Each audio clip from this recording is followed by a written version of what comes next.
We were given two positive integers low and high. An integer x consisting of two star n digits is symmetric if the sum of the first n digits of x is equal to the sum of the last n digits of x. Numbers with an odd number of digits are never symmetric. Return the number of symmetric integers in the range low to high.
Any case like this where there's a definite answer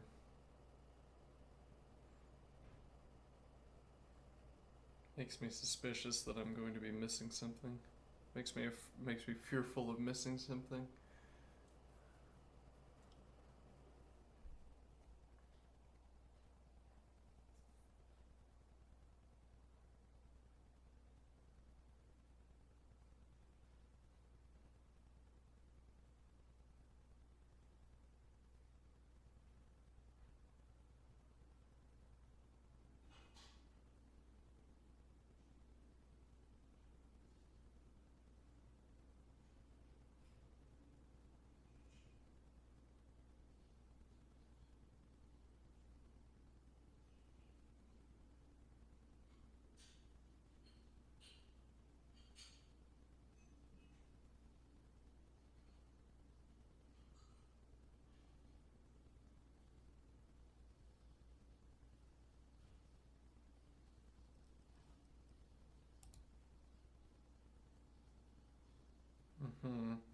Iterate over all numbers from low to high, which is more of a hint in its negative content.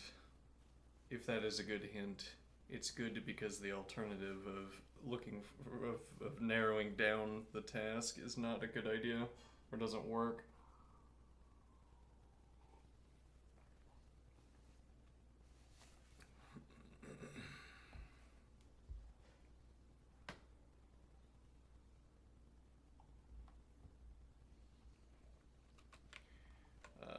10 to the 4.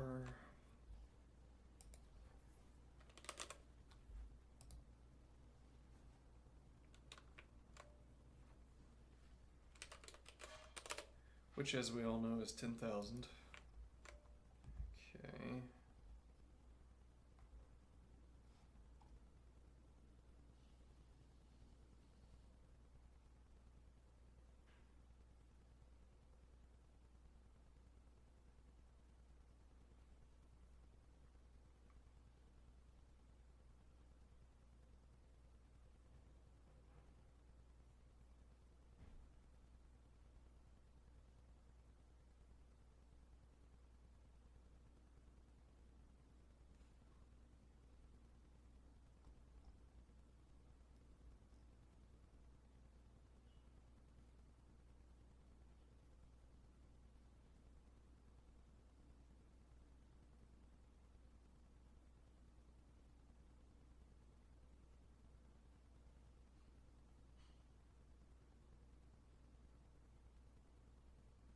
Well, I mean, we already know how to code this up, albeit without any optimizations, so we can see.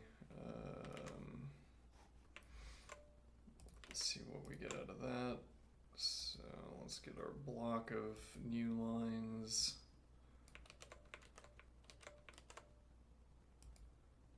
Okay, and now we're gonna have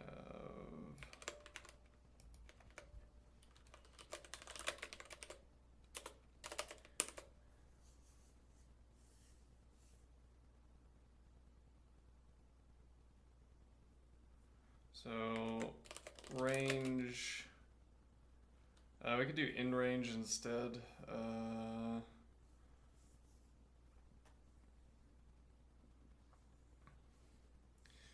Then we would need to come up with a way of working with a sequence. We would need to use one of the available sequence tools. Range, if I do 1 to 10, I get 1 to 9 naturally. Okay. Practically means that if you subtract the first element from the last element, you get the number of elements that you have in the list. Whatever. So we would need to do range low to high, add one high. Okay. Actually, does this say if it's inclusive?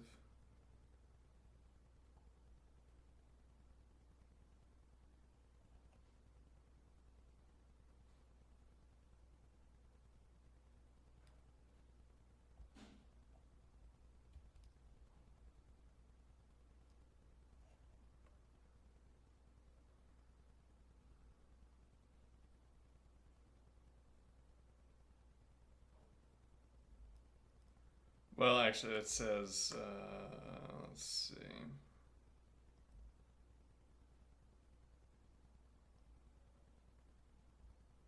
Okay, here, 1230. Alright, so we want to turn these into strings, run string length, and then scan first half, scan second half.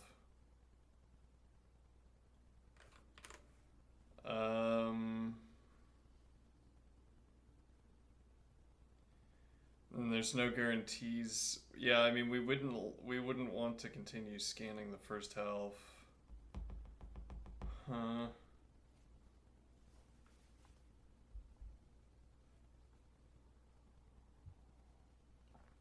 Like by the time we get to a 4-digit number, there's 100 elements that all return the same value. Or I don't know, 99 of them. 1200 through 1299.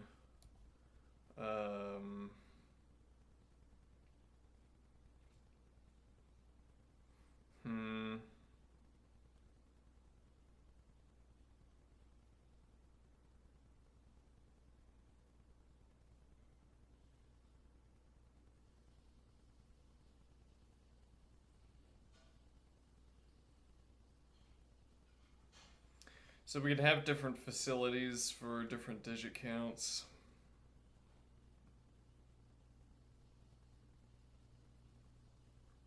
Because you could have, for instance, a range of 10 to 10,000, and then you'd pass over the 3 digits. And we would want to preclude all the 3 digits, but we'd also want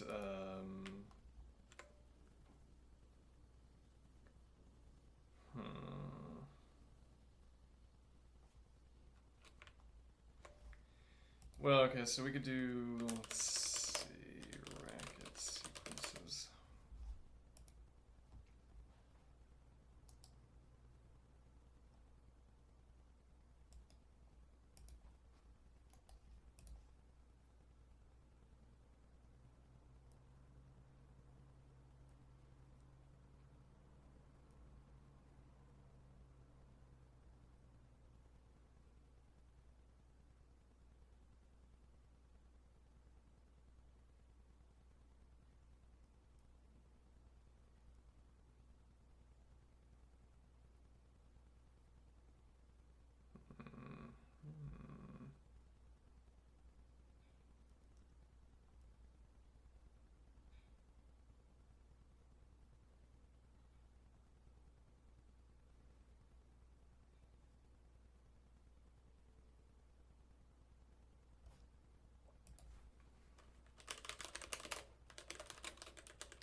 Okay, but practically what that means is that we only generate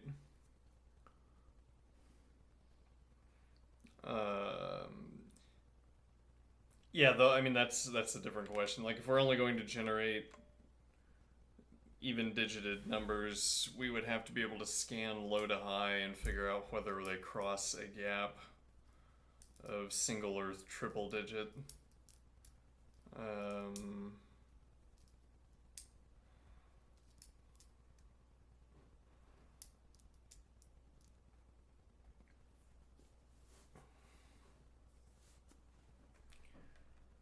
it's like cond less than low 10.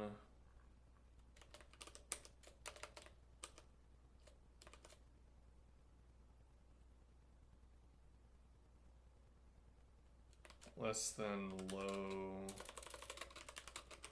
100.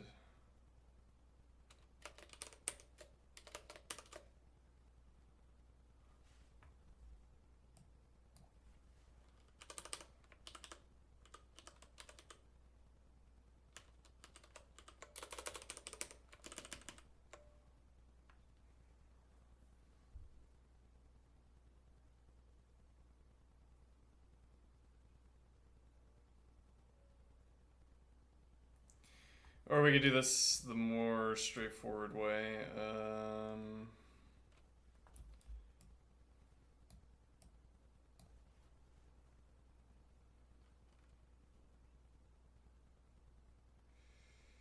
Let's see, so 10, 9 low, 100. There's that same pattern again, incidentally. 9 and then 10, 9 and then 100.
What am I trying to accomplish here? I think I need to do more talking. So, we're currently specifying the cases where low values are in an illegal range or in a odd digit count range. But actually, then this should be yes, this should be 1. I assume is the minimum. Yep, 1 to 9, 10 rather.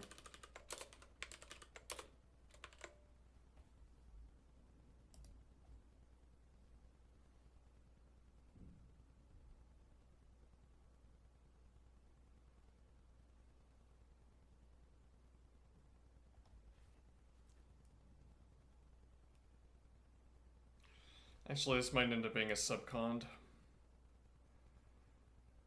because we also have to account for the possibility that high is in the triple digit range.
Yeah, I mean, part of what I'm trying to pick up by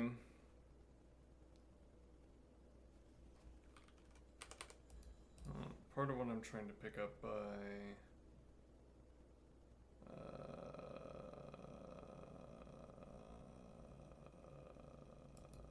doing these leetcode problems is a habit of staying at the edge of my thought. And what does that mean exactly? Means that I want to keep actively thinking. I don't want these pauses. Okay. So now we have that both low and high are above 3 digits, or between 1000 and 9999. Okay. So something I'm wanting to implement is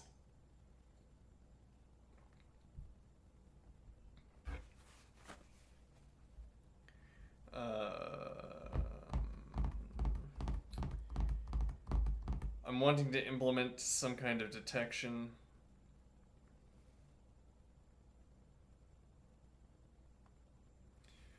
for whether we need to recalculate or even whether we need to re-ref. Like, how frequently do we need to re-ref the sum of digits? So we have, again, 1200. 1200 is going to be 3 every time we ask. More significantly than the arithmetic is the scanning, the reffing. We'd have to ask about the value of 1 and the value of 2 before we could sum them up.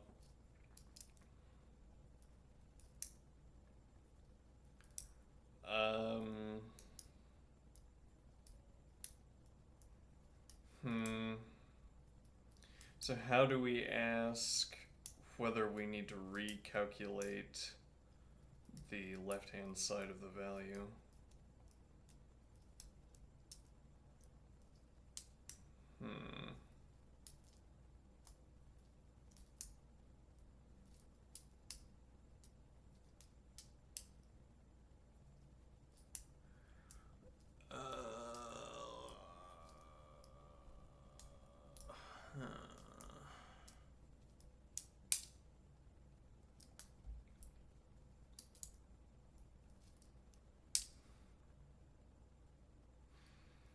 So it'd be like asking how much do we have to add before we get to 1300?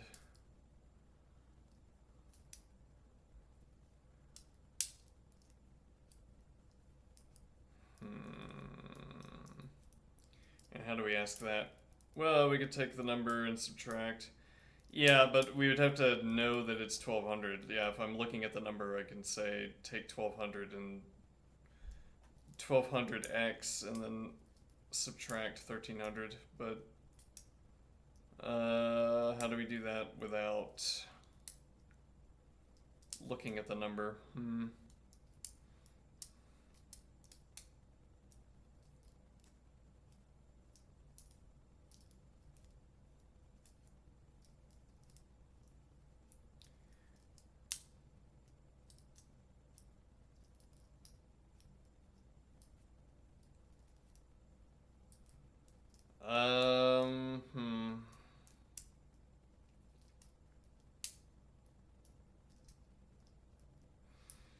Well, I mean, for that, actually, we just need to ask. We could just reconstruct it, right?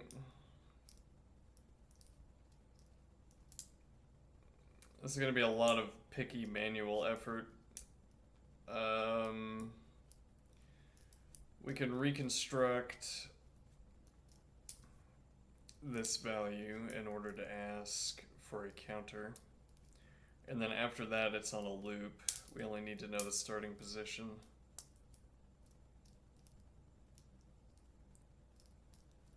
Though that also means that we have to ask the question of, we have to ask about our counter every step.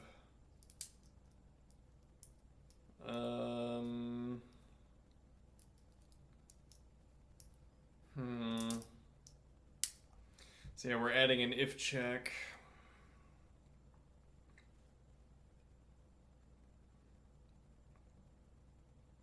To our calculation. Yeah, that calculation is not really popping into my head though.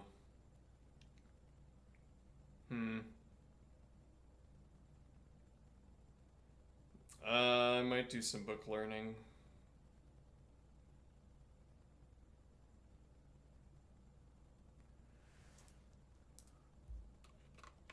I mean, it's an easy problem. We could get the easy problem out of the way, but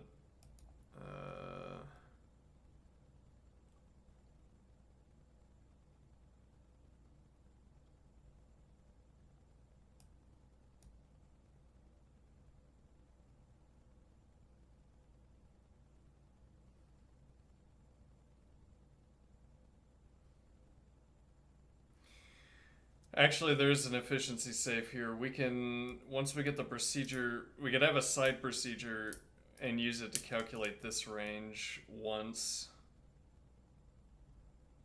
What do I mean?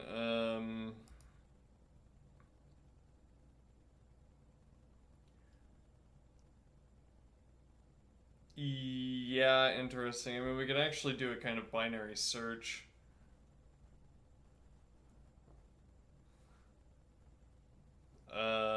We have that low is between 1 and 10.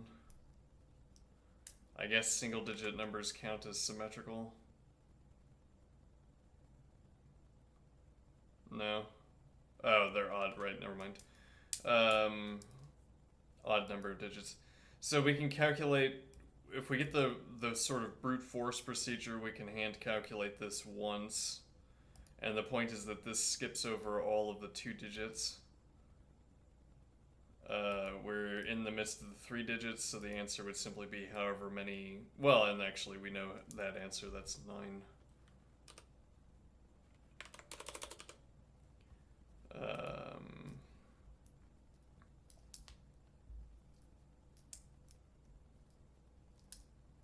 I guess the point here being that we don't have to split the calculation. I can start a counter at 9 because that's how many there are between 10 and 99.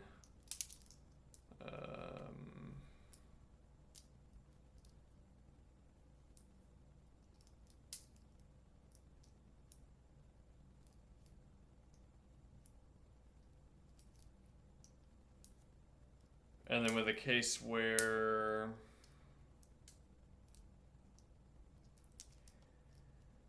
have a 2-digit high value.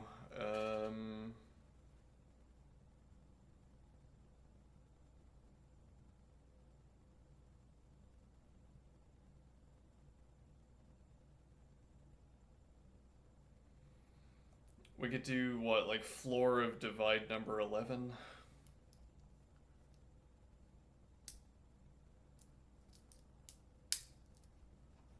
I think that works.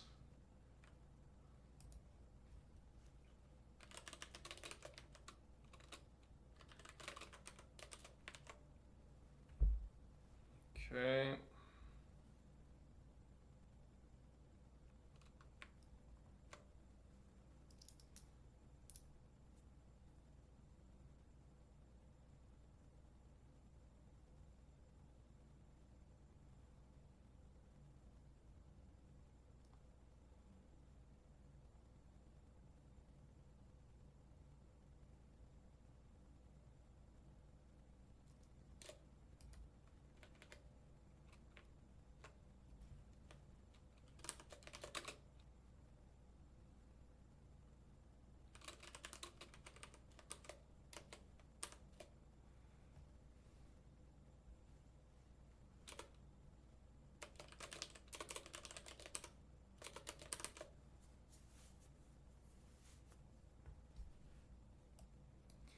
I feel like that makes this harder to read.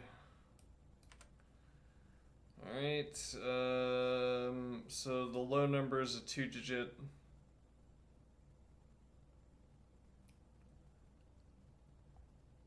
Okay.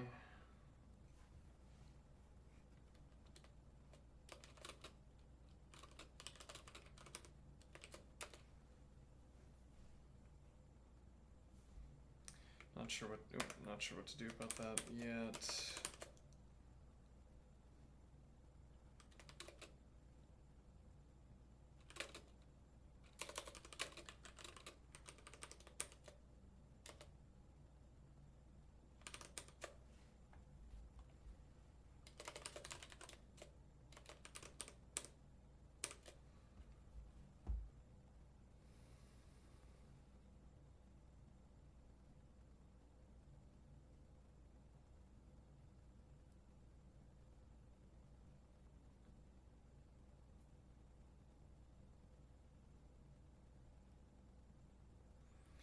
Okay, now what?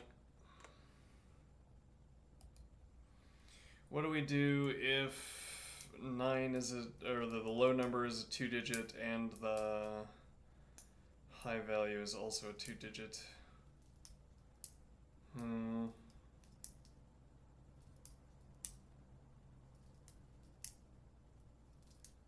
I'm wondering if there's something we can do with subtraction.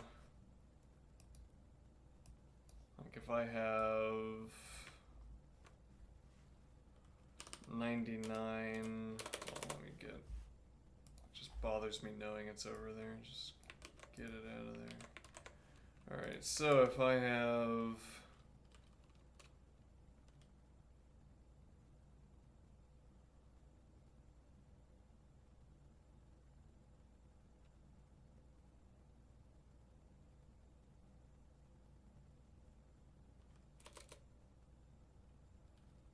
alright, so we have two 2-digit numbers. We're gonna say low is, well, if we say low is 10 and high is 99. $11, $22, $33, $44, $55, $66, $77, $88, and then 99, which would be 9. Yes.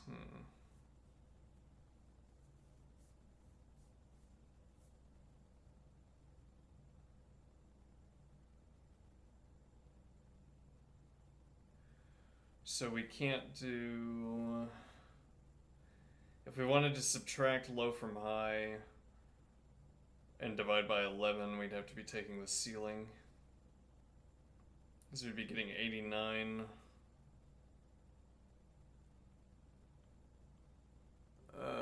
Yeah, we'd have to take the ceiling. So we'd have to find out if the ceiling generally works. If I have 12, So ceiling minus low, minus high, low.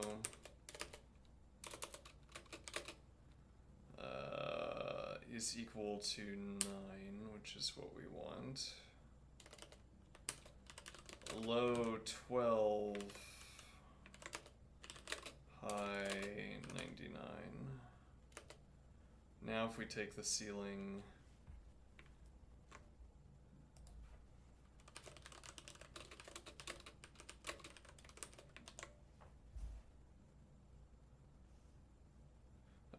divide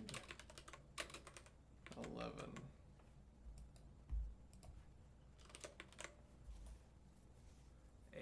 Which is what we want.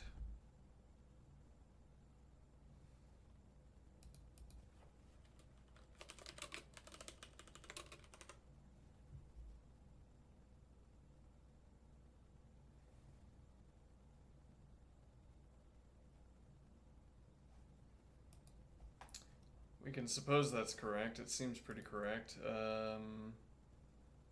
So that's going to, we're going to get that same value up to the point of, let me see here, 2111. And then if I do minus 22,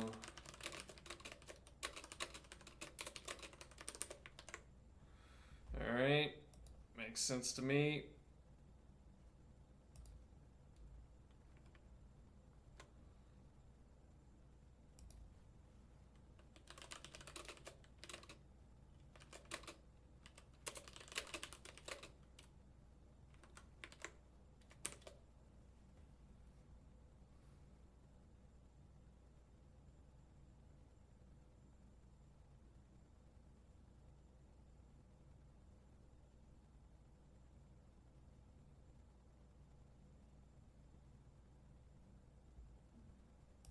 This would be ceiling of minus 99 low, rather divide 11. Alright, a lot of these cases are succumbing to careful analysis here. It's good.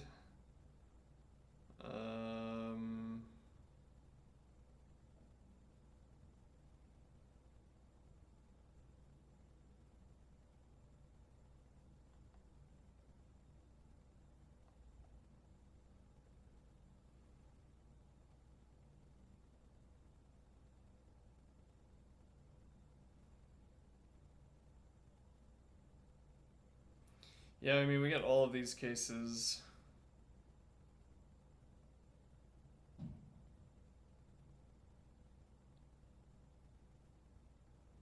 That doesn't make sense. Yeah, this is,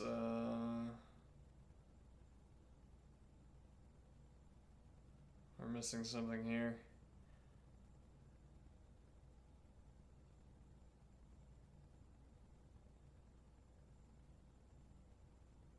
Missing something critical here. Yes, well, let's see.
And this else condition is bad.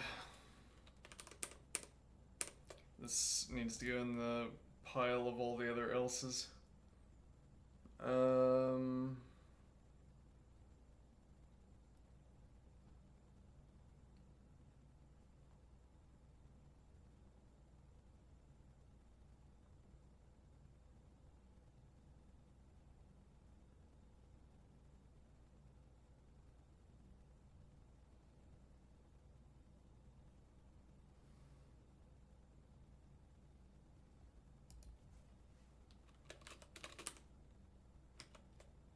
Well, actually, so we could do, we could unwind the remainder of this. What do I mean? So now we could start asking questions about high directly in the cond, instead of doing else cond. That's kind of a confusing way of doing things, maybe.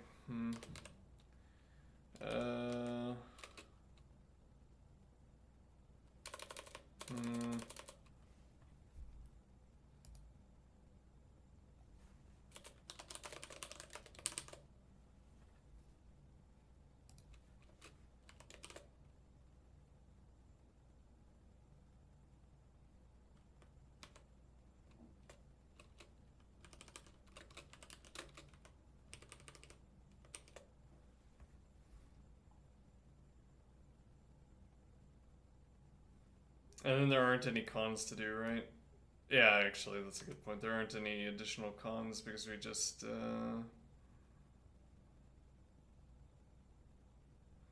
we know that high is in the top bracket. Okay, so now we need a function that does the needful. And the needful here is to, let's see. Well, construct an interval, cycle through the interval, comparing digits, doing the digiting, yeah.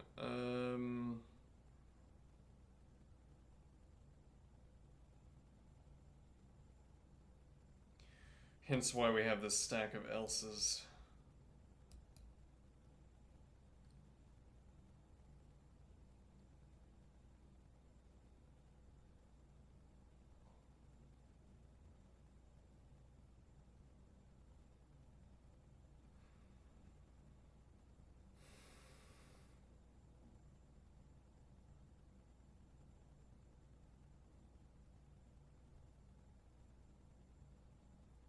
So something we can still figure out here.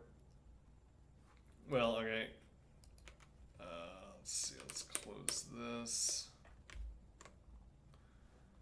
Now, if we define our procedure, define list cycle function.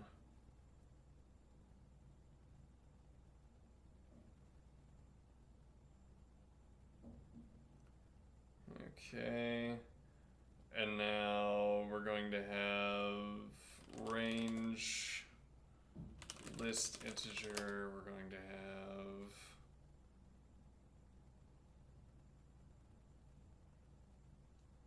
well, so we need these to be strings, right? Yeah.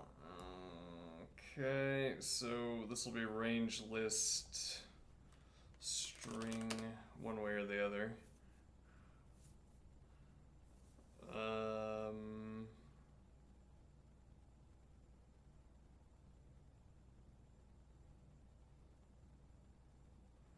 Not sure how we're going to generate that.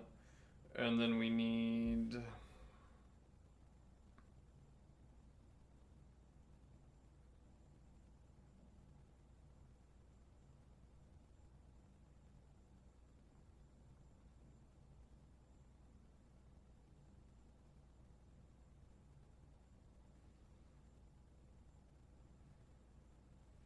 counter,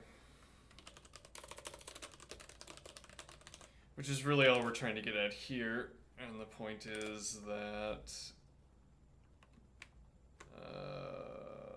if we call list cycle function range list string and a counter that starts at what value?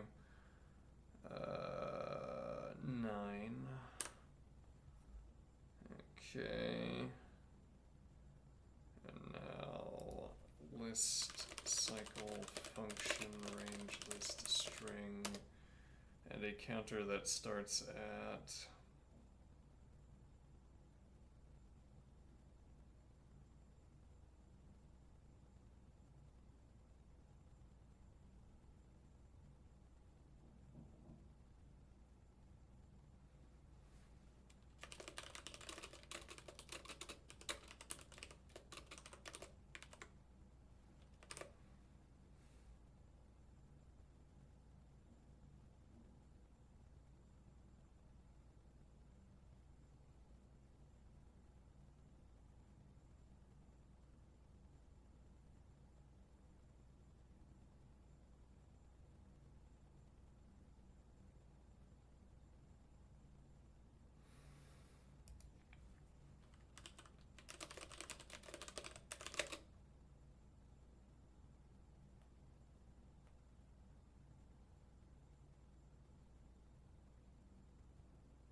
Alright, and then what changes here is the range list string.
Mm-hmm.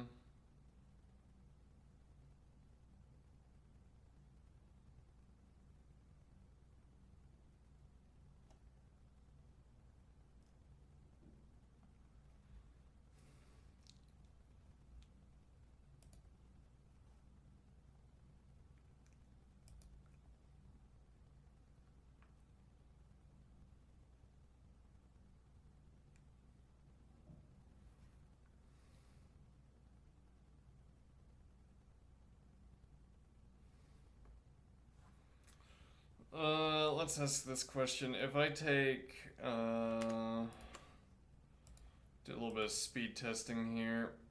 List generator.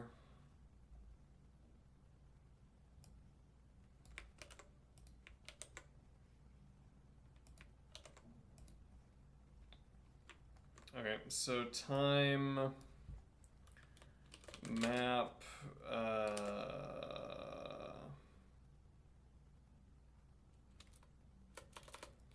time list generator function time map. So we're not going to define a, we're not going to use this a definition, which is unusual. We are going to include the time of list generation.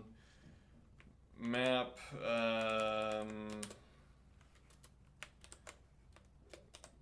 map this thing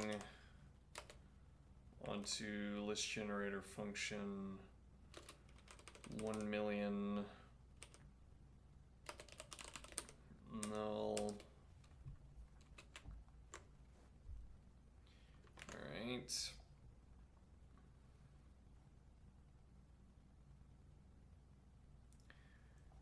And now if I do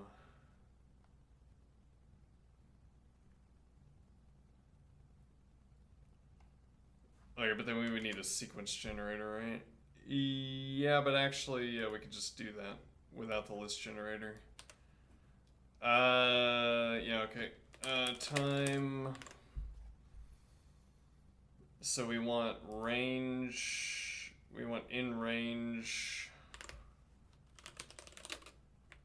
which needs to be, to reiterate. Yeah, okay. In range.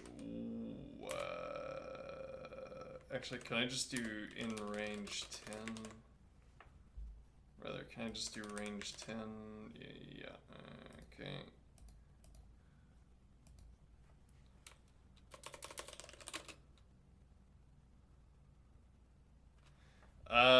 We wouldn't be using list generator. It would be map this onto, yeah, okay, then the list generator was not needed here. Map R onto range 1 million.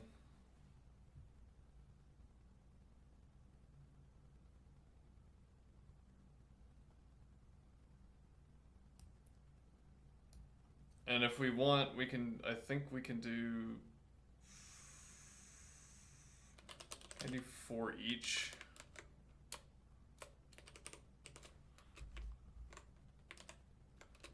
Okay, and if I do 1 million for that, okay, just so we don't spam ourselves. All right, so time, sequence filter.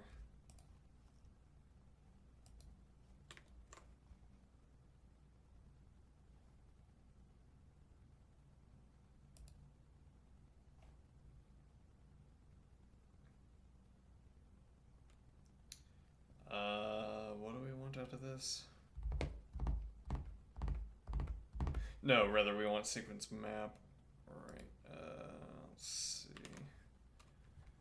Sequence map. This thing onto in range.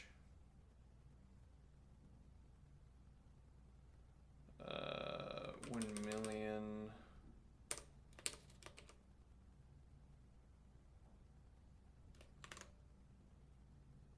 Sequence for each. Nah, I'm not sure we can make a comparable test here without doing sequence to list. I'm not sure this is a comparable test either, though.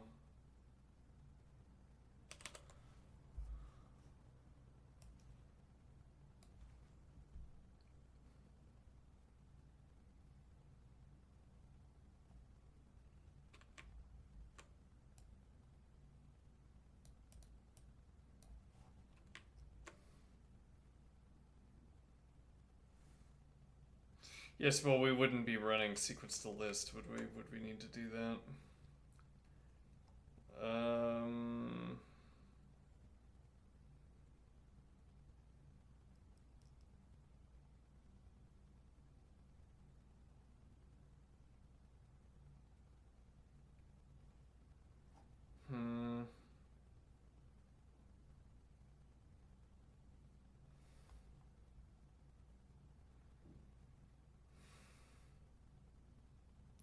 I guess really to perform this test we would need to get the whole function done using fold or map, or for each for that matter, where this, I don't know, if we do map, is that going to produce a widely different value than for each, I wonder? Yes, though still not as much as over here. Yeah, but I'm not sure this is a good test. I'm going to take a break here. I'll be right back.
hope you're happy. Let's see.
Are dark circles under the eyes supposed to go away?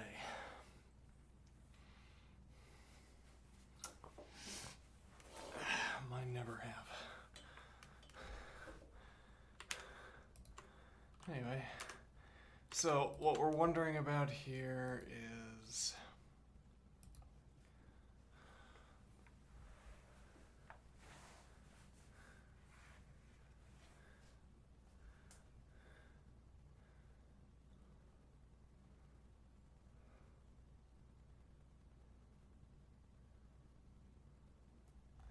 a range application can provide better performance when it appears directly in a for clause.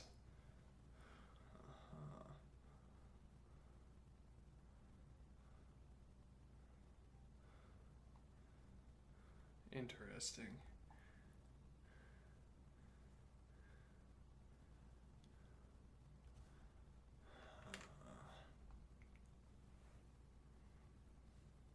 And well, we're directly feeding the... Well, the for clause could have a check on whether... I don't know anything. Yeah.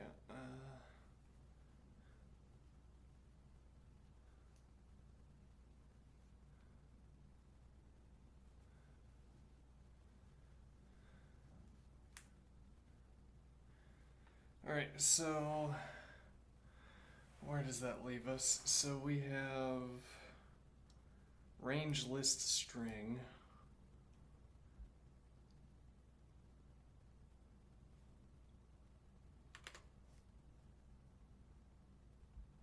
I guess now we look at for.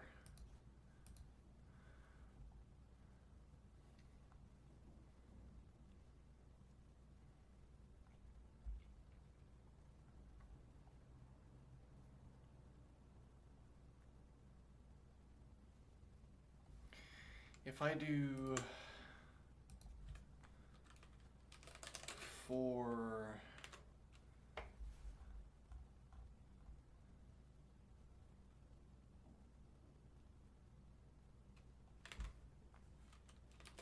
range 10, weird, lambda x, star x 10. Okay, no, incorrect then.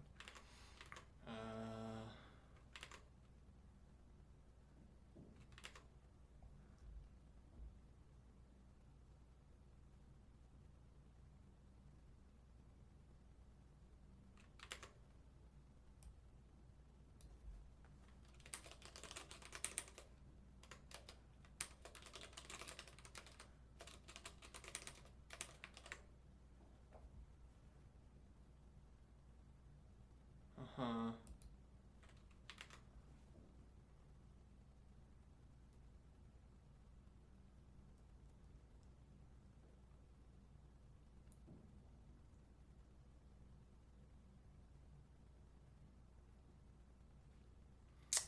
/list, how about that?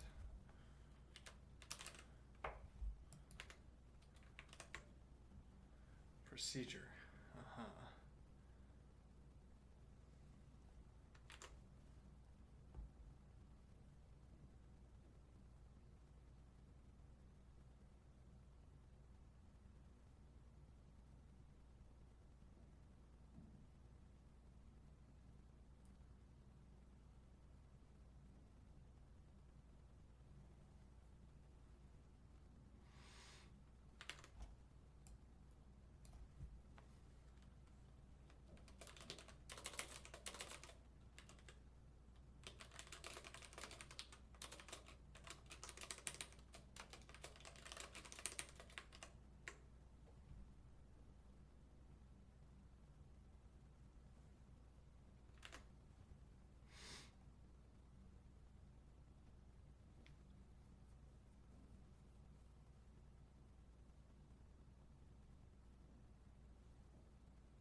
So if I instead wanted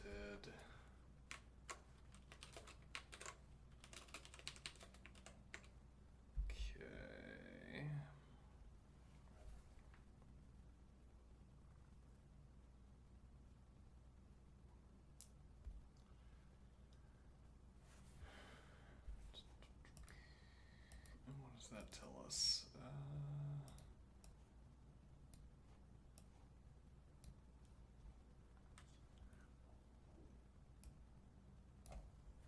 So this would be /list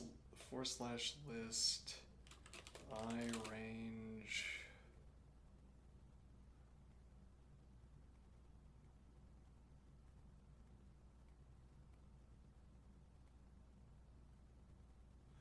Yeah, I feel like there's more optimization we can do here because let's see. Well, again, so we could hard code. Yeah, though we don't yet have the brute force approach that would give us the hard coding capability. But we can hard code for ranges.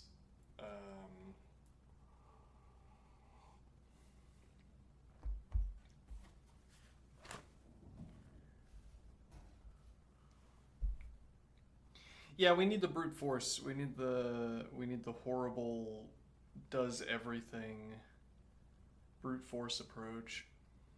Because we want to answer a question, for instance, like, is there the same number between 1300 and 1400 as between 1400 and 1500?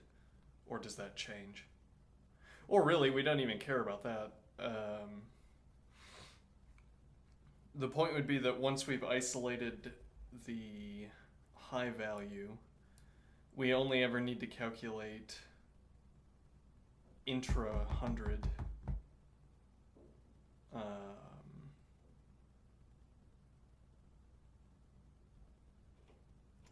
What do I mean? So if we have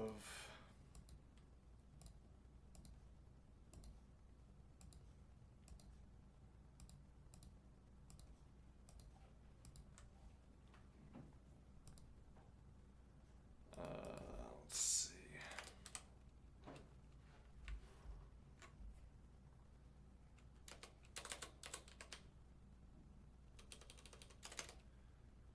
If we have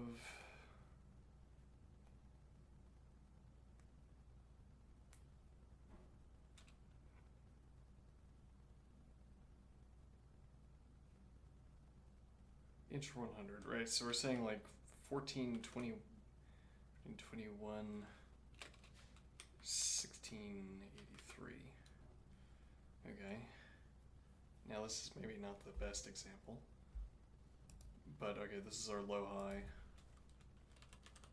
I mean, really, if we want to, if we want to amp up this example, really, if we want to amp up this example, we could do like 4,983 EG. Okay. Or I don't know, we could do 9,862. All right, now what is the point? So really, what we need to know here is how many between 2,000 and 9,000? How many between, there's some kind of ordering here. It'd be like how many between 1421 and 1500. And then we can forego the syntax here. 1500 and 1600. That's convenient. Well done, computer. 1600 and 1700, 1700 and 1800, 1900, 1800 and 2000, 2000 and 9000, 9000 and 9100. Dot. And then 9,800 and 9862.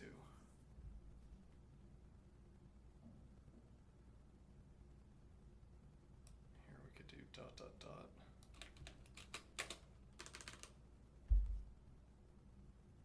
Though we don't end up saving much with that ... No, we'd really have to eliminate this one as well.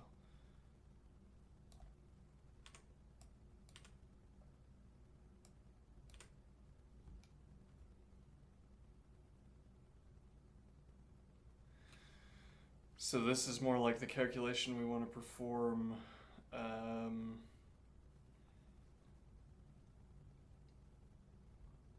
Which practically means what our code wants to do is isolate these cases. It needs to figure out how many of these distinct questions need to be asked.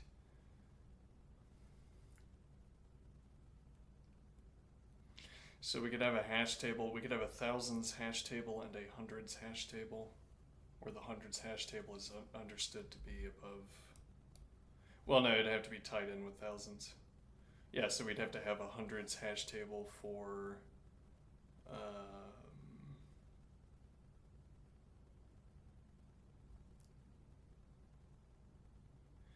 okay, well, so this is like the problem that we did yesterday, where if we were in a production environment, if we needed to ask this question many thousands of times, we'd want to get the hash table. Okay.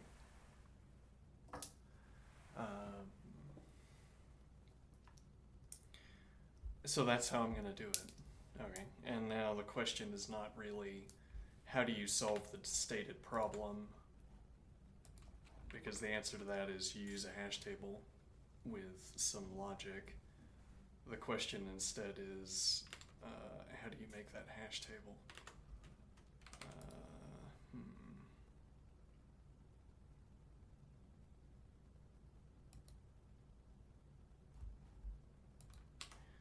And how do you make that hash table?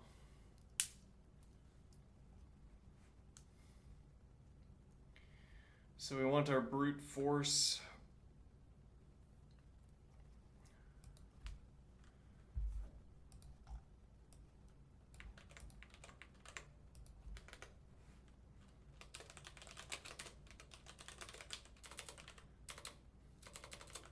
Force cycle function.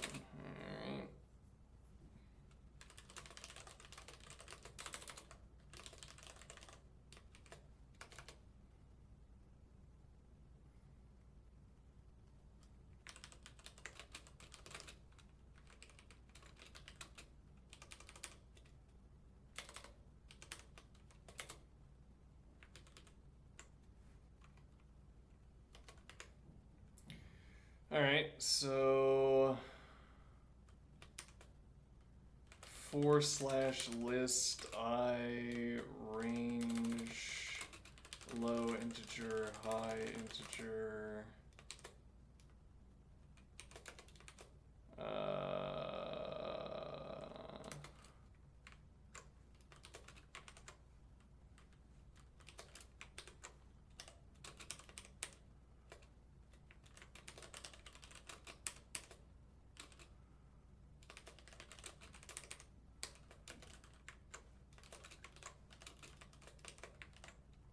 that's correct.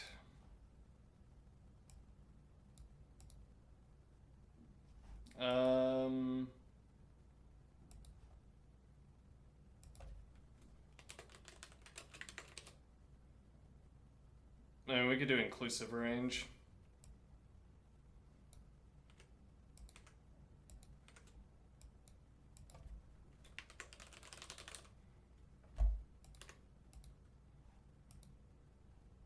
Sounds so sugary. No, I'll do add one. Okay.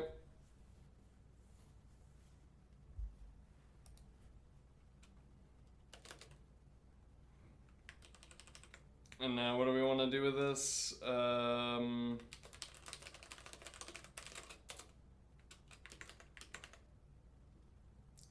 List cycle function, this is our input list.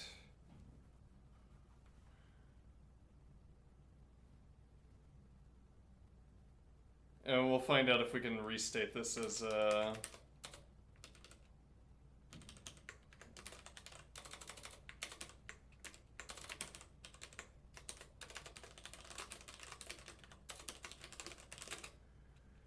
What other input would we want? So we need a counter.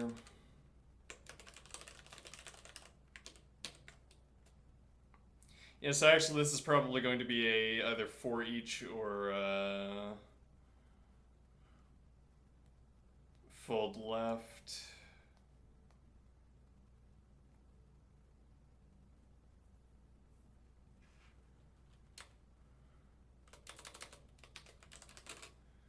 Fold L, alright, that's exciting. Lambda string.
Fine.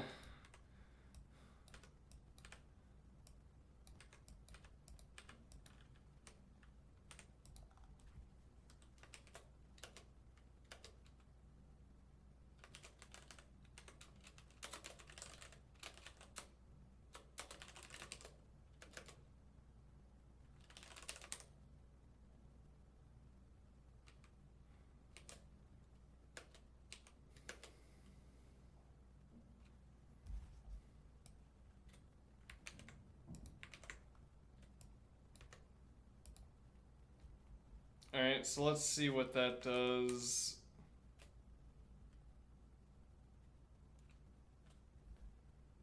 So this says list cycle function, but now we just delete that. Alright, so for cycle function with well, let's just do, we can cheat a little bit here. 10 to 99.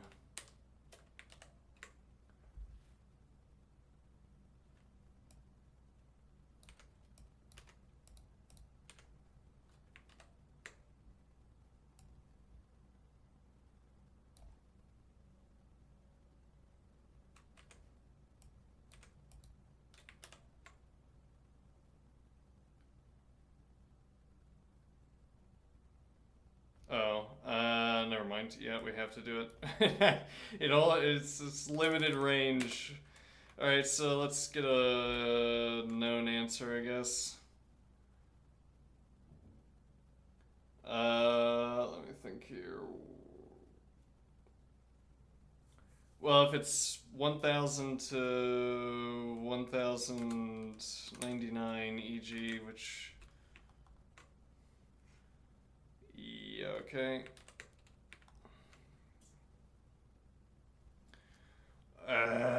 Yeah, oh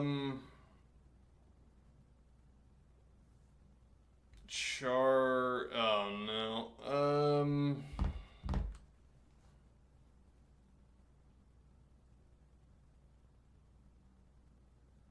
Why are strings so horrible? If I do chart, I don't think chart a number.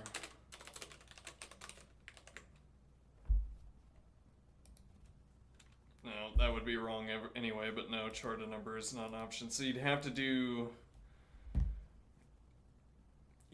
chart to integer minus 48, or whatever the minus value is.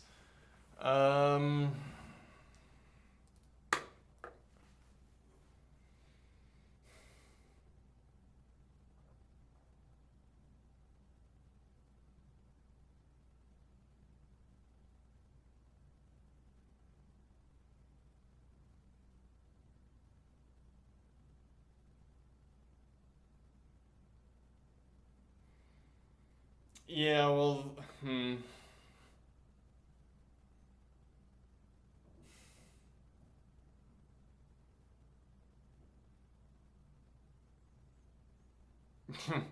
could map string to list and then list to vector. No, we'd have to do string to list, map, char. Yeah, we'd have to do the mapping anyway.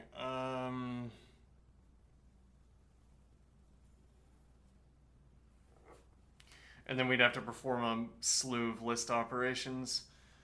Alright, so char to integer minus 48.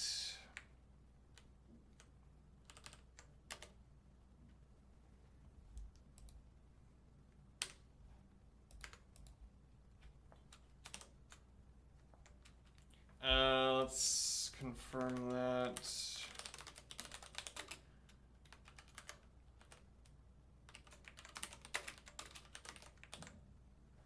Yeah, alright.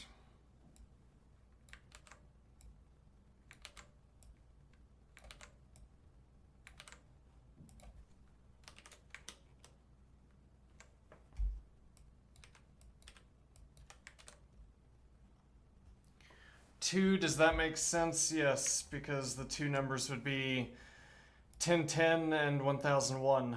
Alright, so that gives us the correct answer, albeit inefficiently.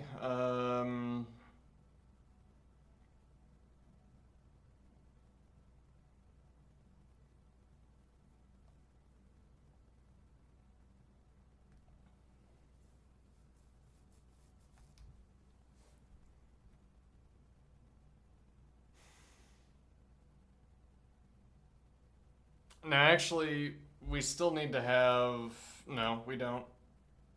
That was almost bad. Almost exited out of that. I would have hit cancel. Yeah,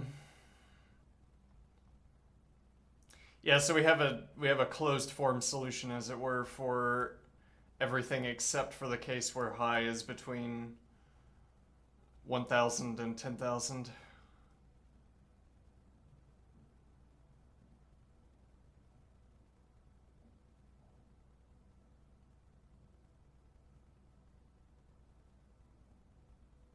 All right.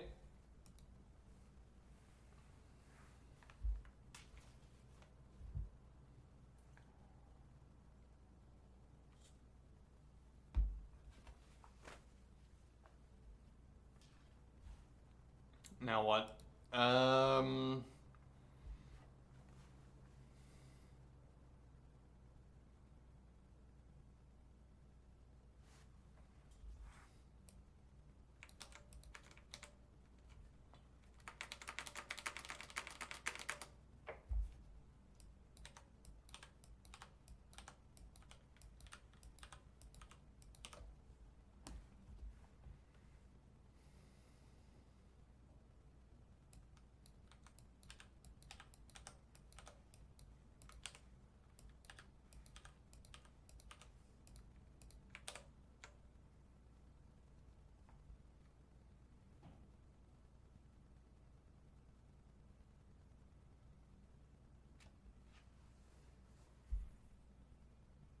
Mm-hmm.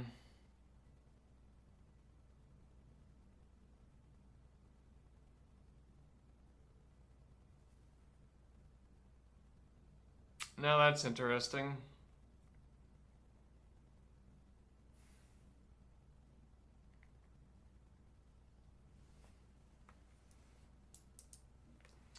Why would that be the case? As significantly, why does it go back down to 9?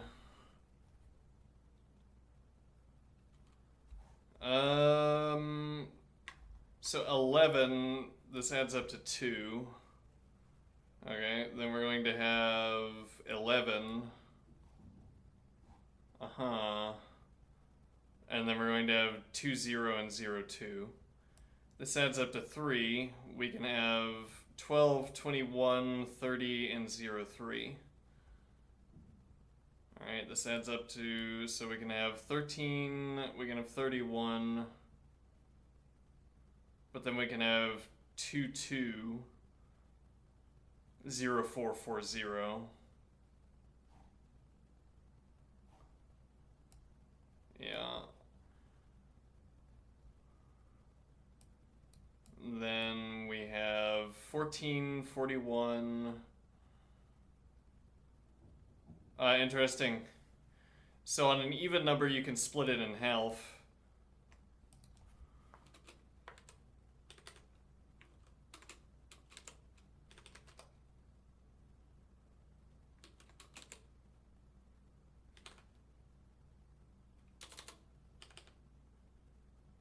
Or yeah, I mean, there's... For 6, yeah, so you get 15, 51, then you get 33. Well, let's make that note, so...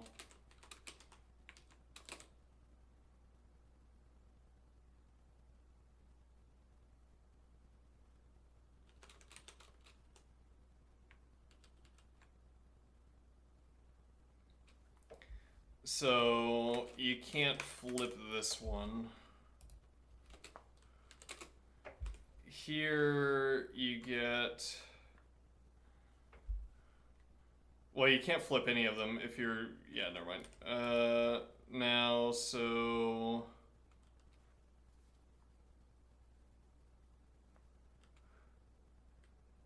We have 12, 21...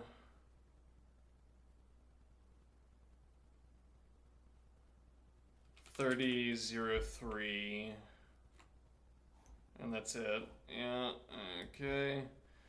Then we have 13, 31, 22,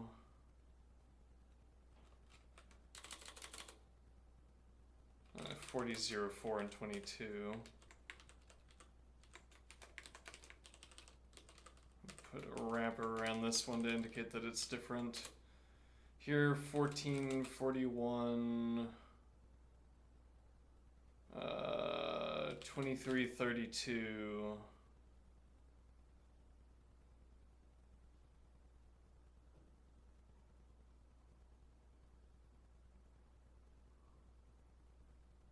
Uh,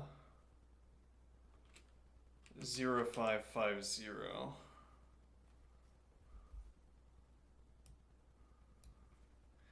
Yeah, this reminds me of something from the small amount of concrete mathematics we studied.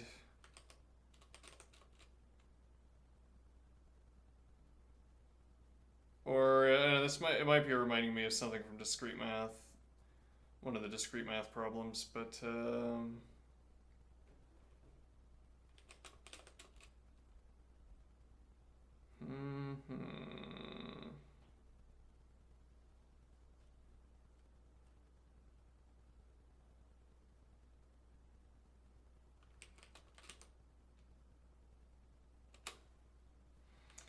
To wit, what's reminding me here is that each increase by 1, this linear increasing that we're getting, it proceeds by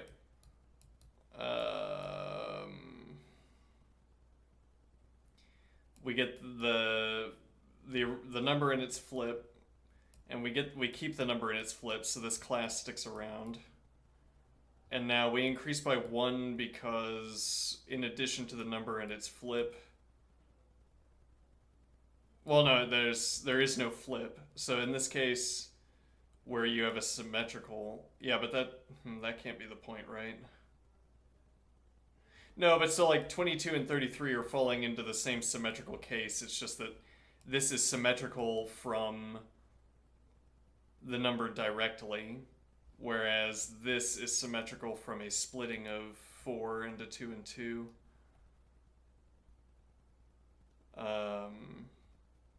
So we have 10 to 1, 20 to 2 with 11, 12 to 21, 30 to 3. Right, so we get another number. When we get to this case, we get another number to flip. And then we keep that additional number to flip position, that template position. But we also have another instance of the symmetrical case, symmetrical number.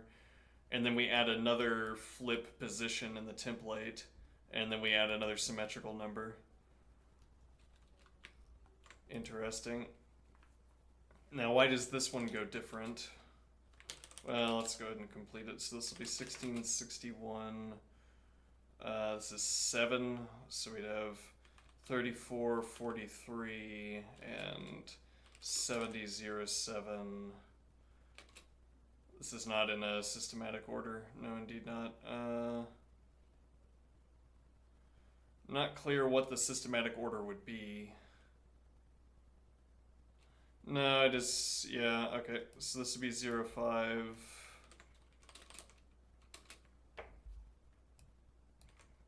And this would be 0, 6, 6, 0. So we're labeling the template position, as it were.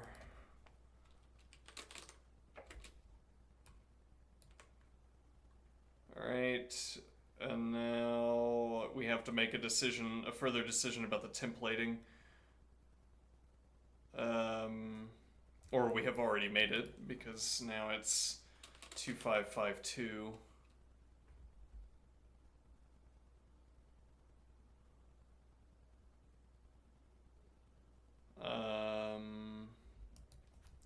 Alright, so now if we want to keep that templating,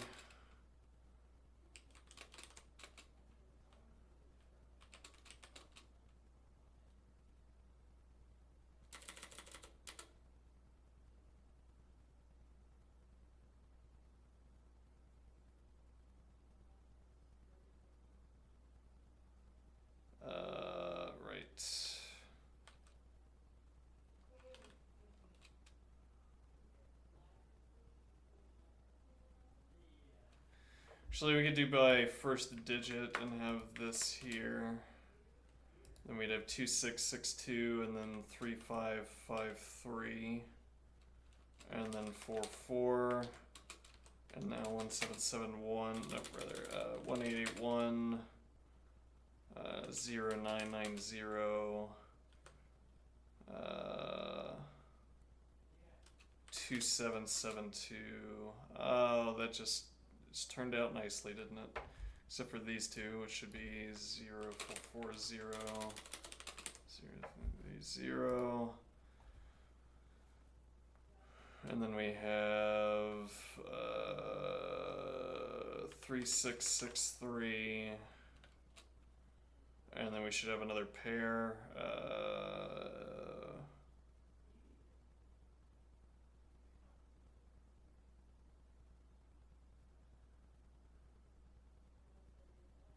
So actually there's an even more convincing way of doing this, which is 0110, 0220.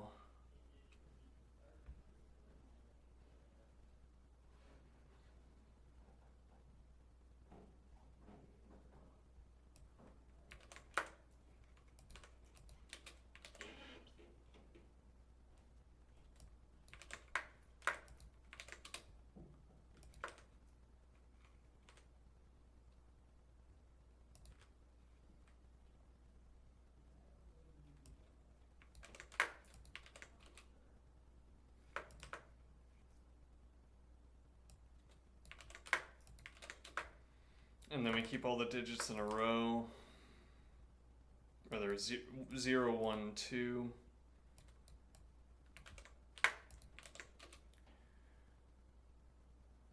The ideal here being that once you figure out the pattern, you can... Well, once you figure out the pattern, instead of instantiating the thinking process, you can instantiate the template, is the idea. And that's a lot of math, I feel like. You want to figure out the thinking. You want to do the thinking once, turn it into a template, and never have to do it again, ideally.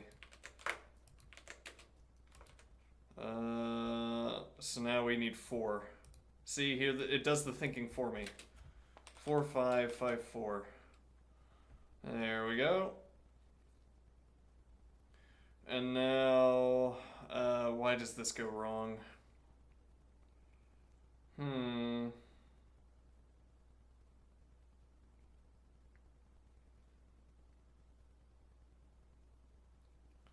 So this is going to sum up to 10.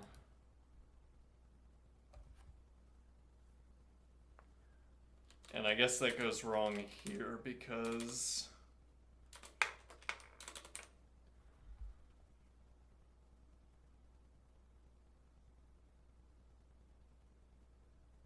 no, hold on. Why wouldn't that be? Because you can't do 0, 1.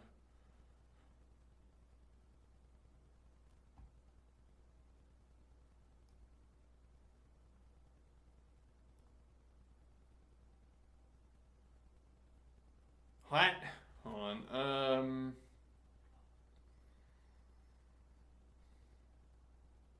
Yeah, well, you can't do 0, 1 to add up to 10. Whereas you can do 0, 9 and 9, 0 to add up to 9.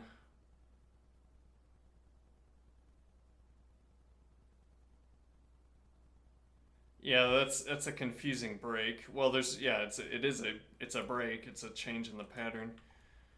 I mean that you can't have, so here we have 0, 9, 9, 0, and that's because they both add up to 9, but this adds up to 10 and this adds up to 1. Or if we add up the digits on both of these, they add up to 1, but then that would also be a break in the pattern. But once we step over here, 1991, 2882, 3773. And then actually here's the second break, which is that we have to do 5, 5, which doesn't have, wait, did we skip one?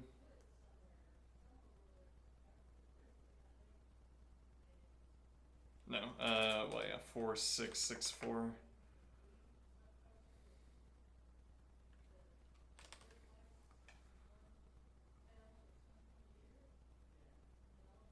Hold on, there's still something we're not noticing here.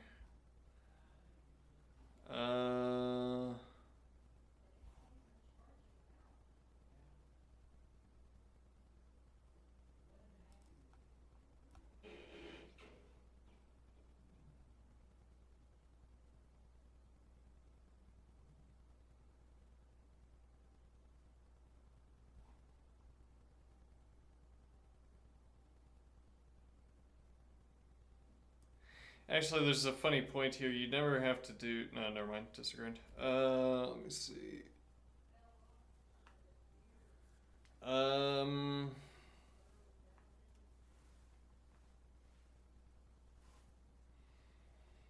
What are we missing about this?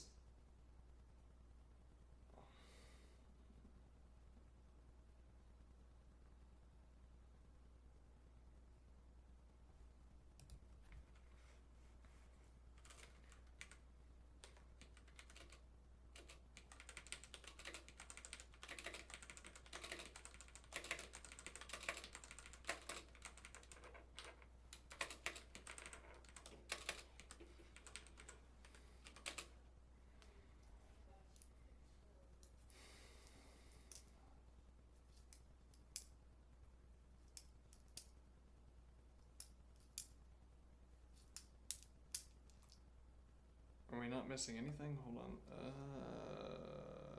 Let's see. 1, 2, 3, 4, 5, 6, 7, 8, 9, 10. Whereas this puts out 9. Yeah, why would it do that?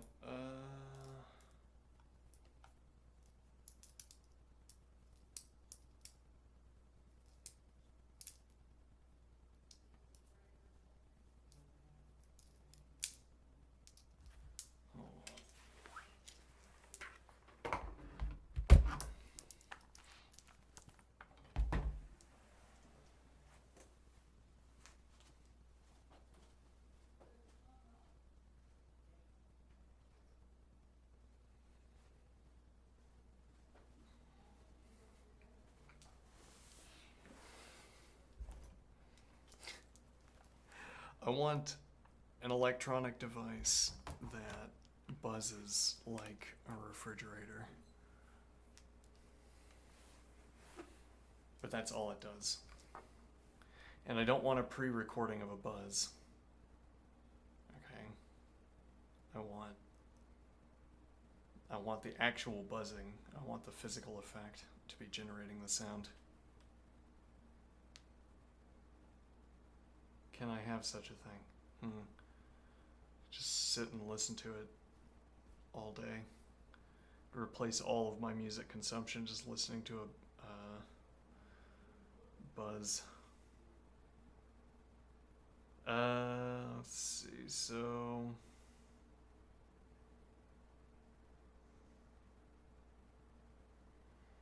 Why does this not produce the value we get back from the function? Our process anticipates getting 10 back.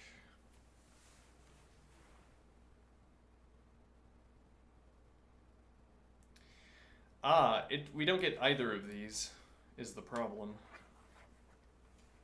Because the process here is that we add up the digits, so if we had 1910, it would be 1. Both of these already count for 1, not 10. So both of these are blank. Okay, that's why we get 9, because we get the additional step as usual of 5, 5, but both of these are negated. Okay. Fair enough. So let's put that.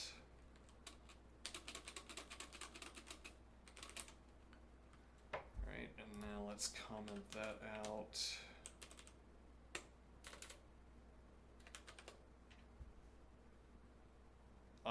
In retrospect, we should have had, whatever. Alright, so let's, after I clean this up, let's get template.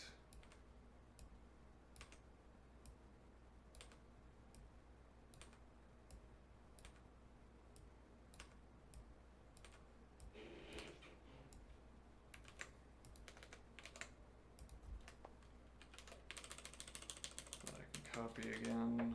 Alright, so this is going to be so we want to ask the same question except for 2000 and see if the answer is what we anticipate it to be. What answer are we anticipating? You know what? None of your business. Alright, let's see. Alright, so run that. Interesting. So now this sequence starts at 3. Yeah, and I think we know why that is at this point. Well, why? Again, I want to hammer on this idea. There's going to be a background theme to this stream, which is that anytime you use the word why or because, you should be suspicious. What means this word because? What is the cause here? What is causation in math? Unless you have a good answer for that. But anyway, but I think we know why this happens.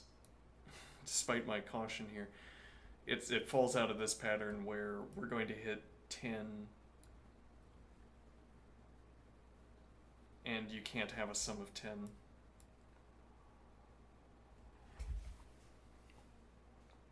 Okay, sure. Let's see. So this is going to be 2, 3, 4, 5, 6, 7, 8, 9, 10, 11. I might have misphrased it. So we can't have 11 adding up to 11 because instead it's 2. Unless the rules differ from how we expect, but yeah, the rules would have to be borked to... Alright, so what are we going to have? We're going to have 0, 2, 2, 0, 1, 1. Then we're going to have 0330 1221. Right, and then we're gonna have 0440 133122. Okay, I'm gonna do ... and then we come down here. I'll do this one. We have 0990. It line up, yeah. And then we have 1881 2772 3663 4554. Okay, and that's our peak with 3, 4, 5, 6, 7, 8, 9, 10. And then we have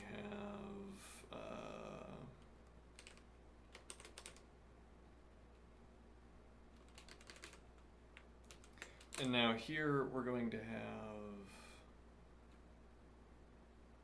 let me think here, yeah, 11, 11.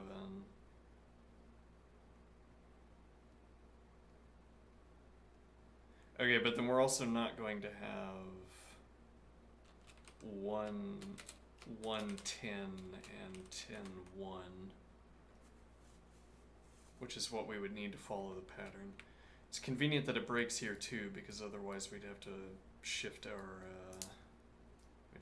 spaces around, as it were, because we'd stop having our alignment that we like. Yeah. Let's see. So we can't have 1, 10, and 10, 1 either.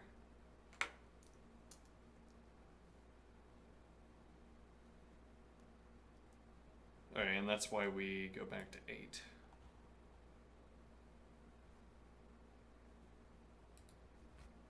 Okay, otherwise we would move on to 2992 3883 4774 5665. Alright, and so this is going to be 3, 4, 5, 6, 7, 8, 9, 10, 9, 8. Alright.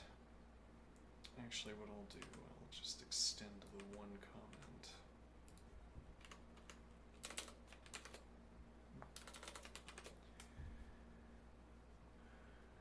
Okay.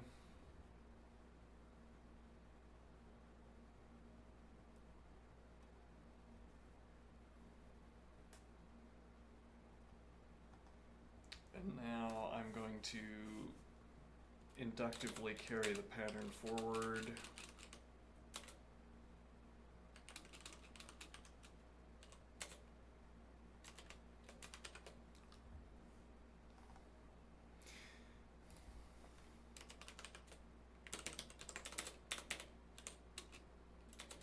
Alright, so this would be for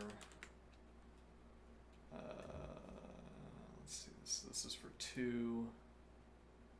Or hold on, how am I thinking about this? Okay, we'll say this is for 10. This is for 20. This is for 30. Though we actually don't want these subdivisions. What do I mean? Because we also need the intra-hundred subdivisions. Right. Though we can come up with a function that does that, because, well, maybe we can come up with a closed form solution. Hold on, so let me confirm, so just in case our, oops, that should be 3, 3, 3, 3, 3, 3, 3, 3, 3, 3, 3, 3, 3, 3, 3, 3, 3, 3. Yep, that is correct. I believe we have the closed form. Okay. Now let's see if there's any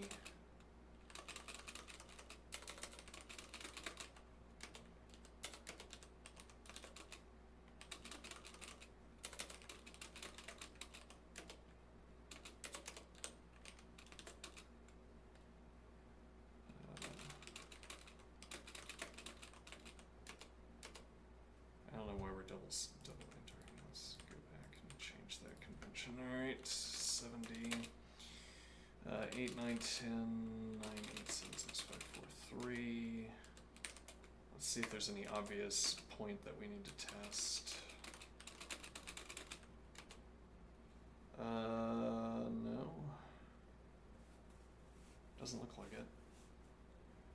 We can test, oh, we skipped. Yes, actually, we should do a manual test of 90 because it also breaks pattern. Well, so the pattern that we're breaking here is that 10 is always in something other than the first position, zeroth position. So let's go ahead and test that. Might be nothing or might be something. Oh, pinky. There we go.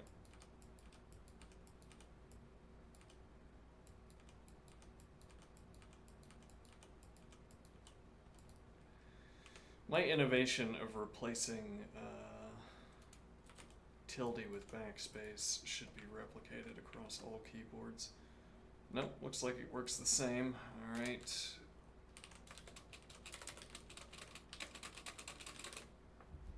All right, now what do we want to think about?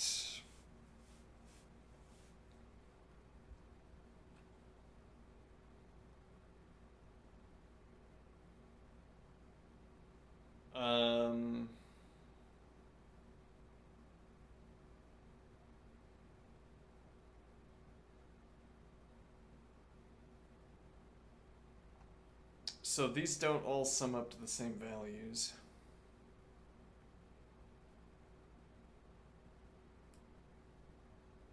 What do I mean?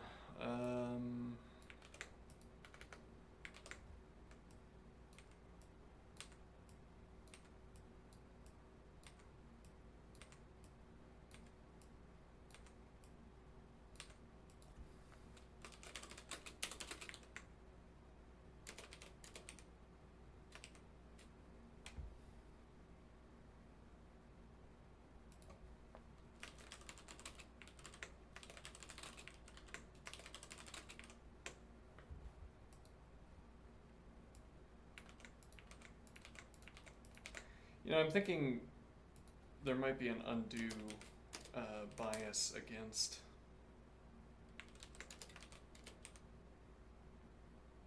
this. Isn't how fold L works, is it?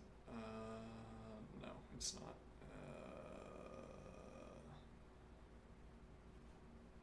Be plus at the top, then 0, then list.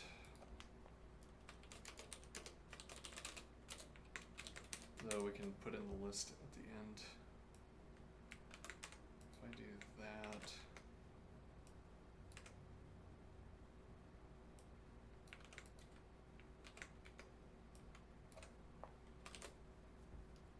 Okay, now.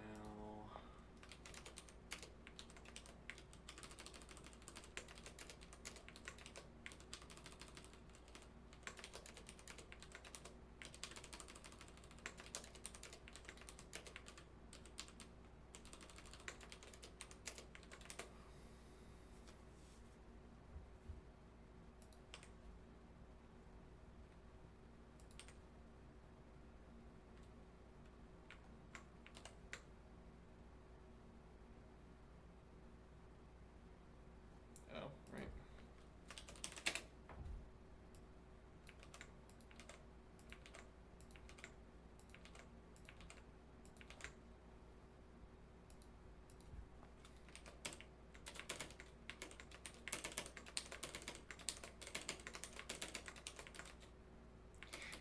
Like, actually just using a gamer mouse is gonna give you much the same performance, I am thinking. Don't we have not enough values here? Hold on. Oh, it's because we skipped over this one. Yeah, but how many is this? 1, 2, 3, 4, 5, 6, 7, 8. Oh, fine. Alright, so like my current gamer mouse doesn't work, but I think, well, it double clicks. It might still be usable for programming. I think I might pick up a gamer mouse with buttons on the side and insist that mouse usage is underrated. Well, you look at that. We get 63, 69, 73, 75, 75, 73, 69, 63, and then 55.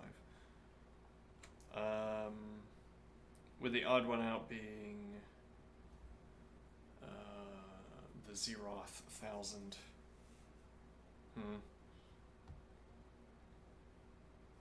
It's strange that the symmetry here would so strongly suggest that there's an additional entry before the first, before the 1000 entry, but there isn't one.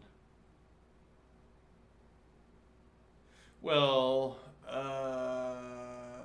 I mean, there is one because you could do. Let's put this list here.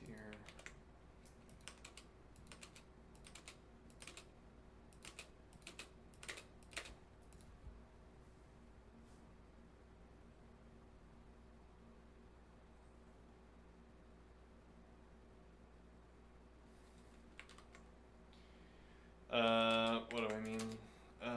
So you could do the same thing we did up here, except with,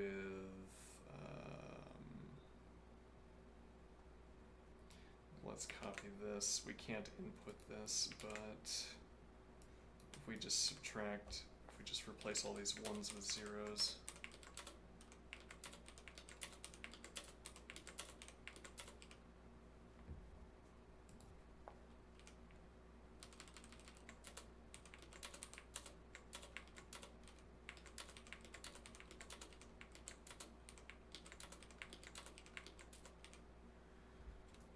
This would have the same effect where we do,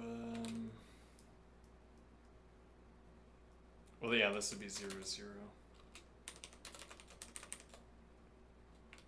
Okay, let's see, this would be 0, 1, yeah. 2, 3, 4, 5, 6, 7, 8, 9.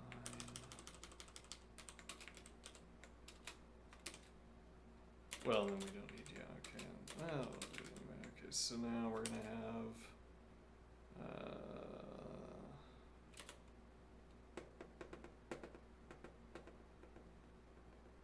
yeah, well, 0, 1, 1, 0. Actually, that fits the pattern as well.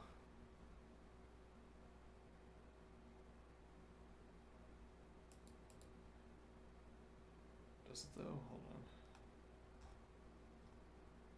Yes, well, it's every other one gets one of these parentheses. Alright, and then we're gonna have 0, 2, 2, 0, 1, 1.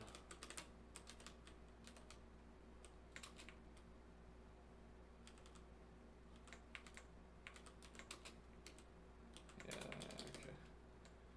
And then dot, dot, dot. Now we have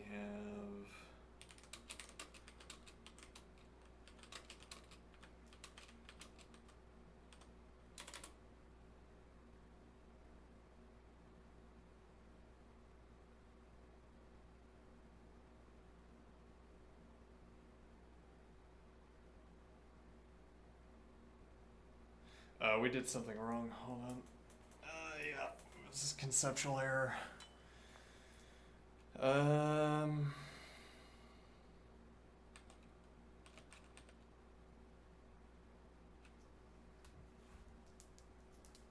What is the conceptual error? Let me see here.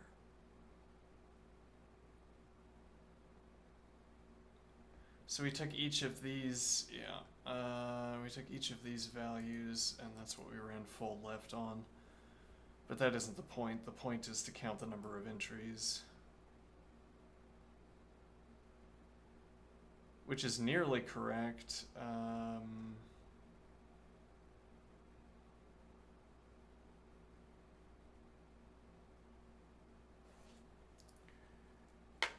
but not quite.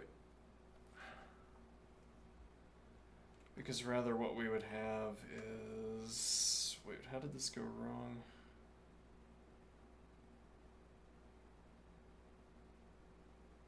No, wait, this is right. 2, 3, 4, 5, 6, 7, 8, 9, 10, 9. Wait, how did I do that, though? Did I hand count that? No, this is the output of the function. Right, yeah, we can get the output. We can't do that down here, but it doesn't matter. Alright, so... this would give me... Well, each term is +1, right? 2, 4, 6, 8, 10. So this would be the sum running from 1 to 10. I'll just do fold L, range, range 11, rather plus 0, range 11, 55, which is what we expected. It's the symmetrical value if we continue. Symmetrical value if we continue in the other direction.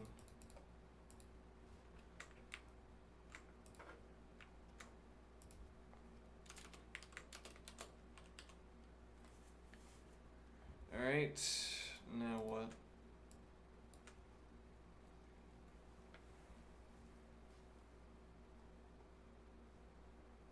Now, these are our amounts for each 1,000. Okay, these amounts are per 100 within 1,000.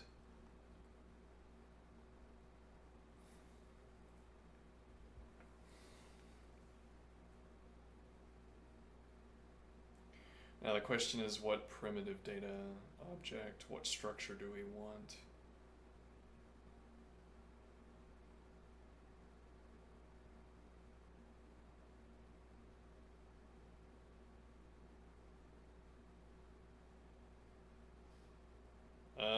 What structure do we want to tell us how many values we're supposed to have? Difficult question. What time is it? Alright, we have time.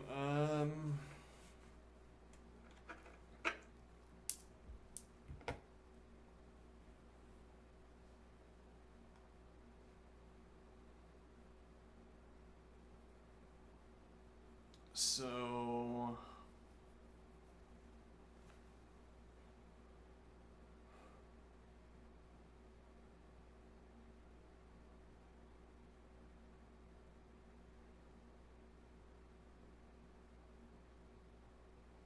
we could take each of these lists and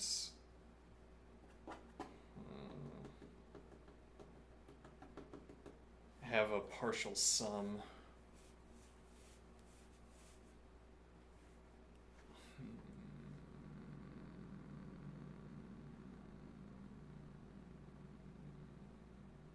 So to repeat, the point here is that we want to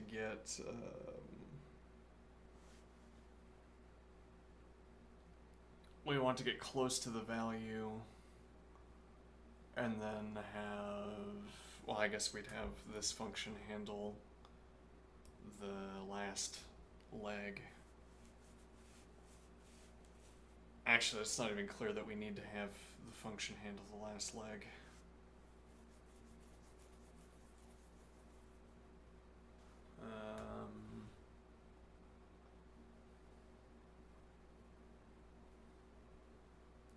But we need to get there, and how do we get there? So each of these represents, let's put the intervals. This is 1,000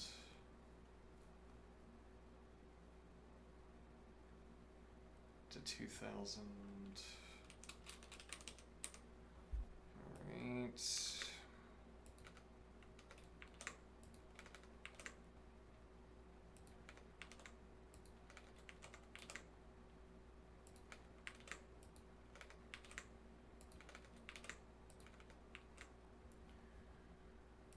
2, 3, 4, 5, 6, 7, 8, 9, 3, 4, 5, 6, 7, 8, 9, and 10. Okay, then what?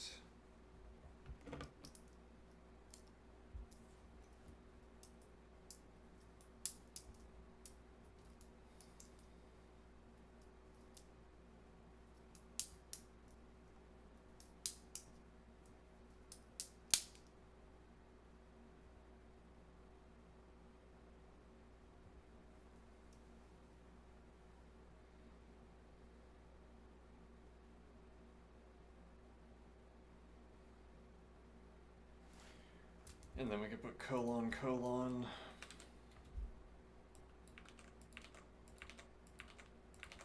I don't believe you could do this as fast with keyboard only, though. You could do this maybe programmatically, that colon placement.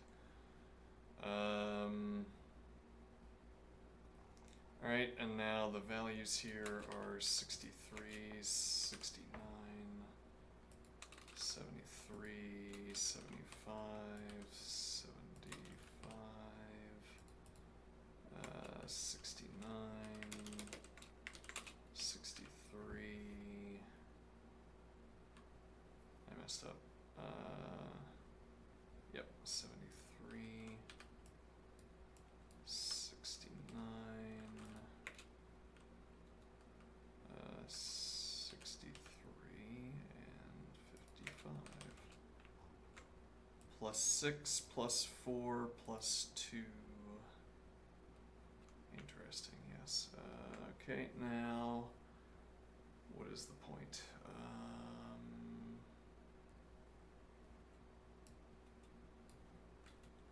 Let's put this above the fold L. Okay, and now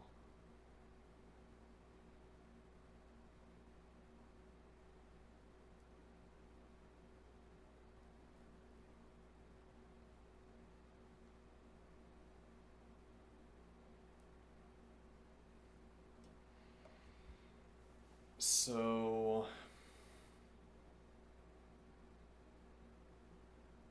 we need a way of asking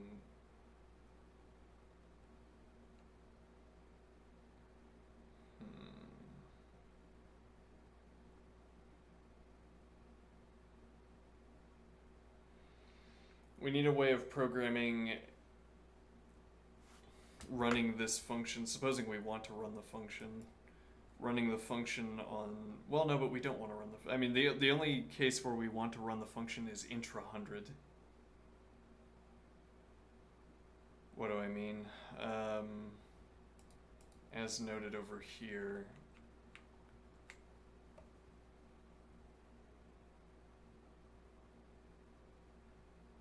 alright, so if anything, what we want to do is run the function on this, and then run the function on the last 62. It would be, we could probably figure out a closed form solution for that last mile, but then, well, certainly what we want is to cross this gap. Okay, now actually, so crossing the thousands should be easy enough, but I don't know how we handle that. Let me think about this.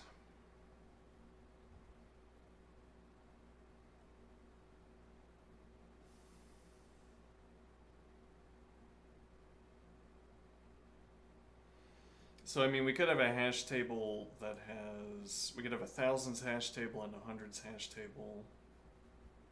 Yeah, but though we would need, it matters which thousand we're in, clearly. So we'd want a further closed form solution where we could name the 1,000 and the 100 that we want to start, or that, yeah, we could name the starting 1,000 and 100 and the ending 1,000 100.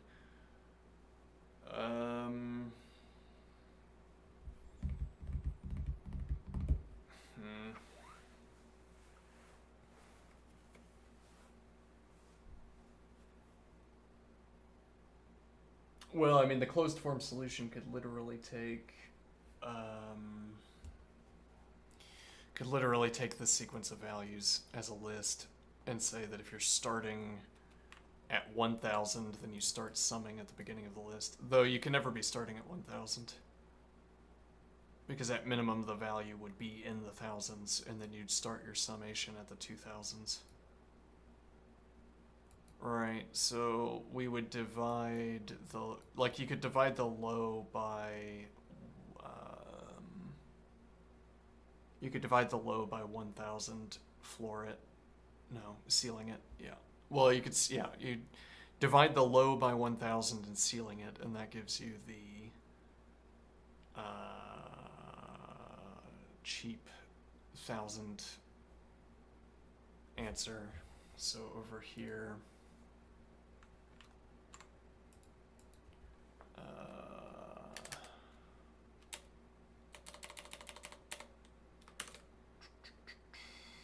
ceiling divide low 1000,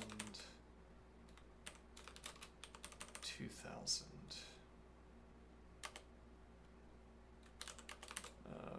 Floor divide high 1000 gives us 9000. Okay, so that gives us the easy jumping of the thousands gap.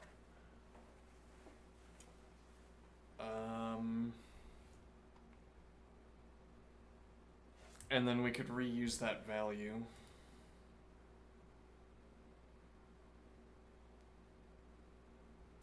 Wait, what do I mean here?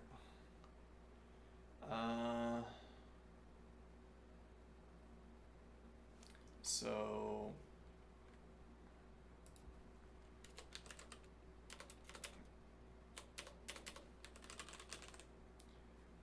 this is for the thousands. If we want the hundreds, then we do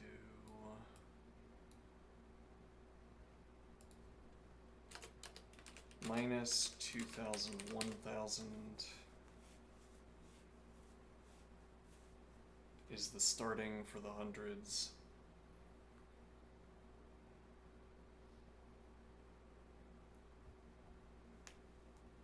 Okay.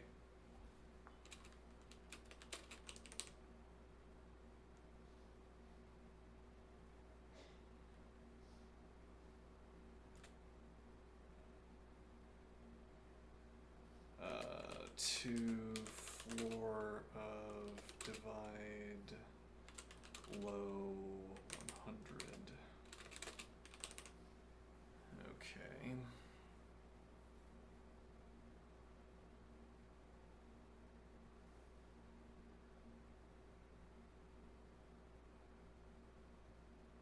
Wait, that doesn't make any sense. No, indeed not. Hold on. Well, okay, so actually it would be this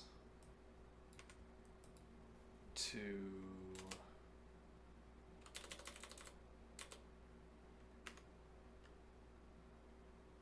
oh 2000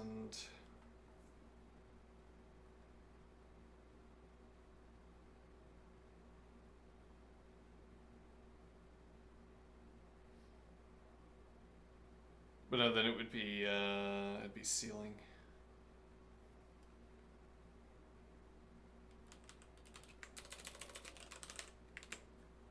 Because we need to start at 1500, not 1400.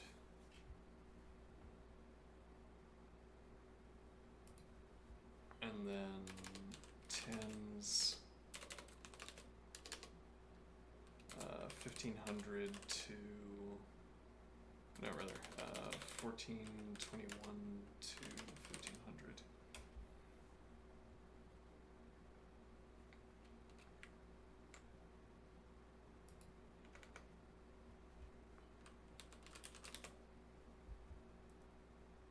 And then high hundreds 9000 to Let's see. Floor divide high 100, which is here, and then tens, 9800s, 9800 to high. I should say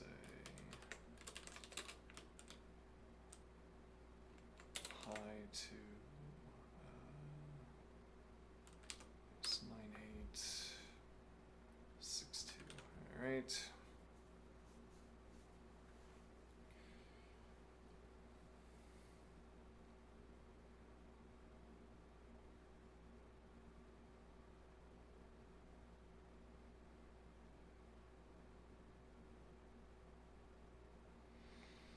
And at that point, we might just deploy the function.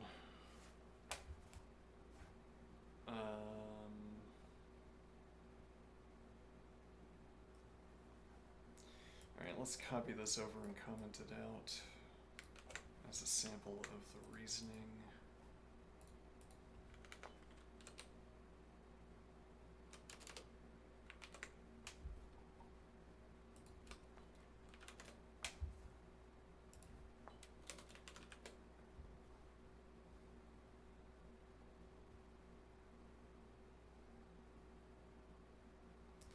Alright, so now one of the big gaps that we have to cross, and crossing that gap is only...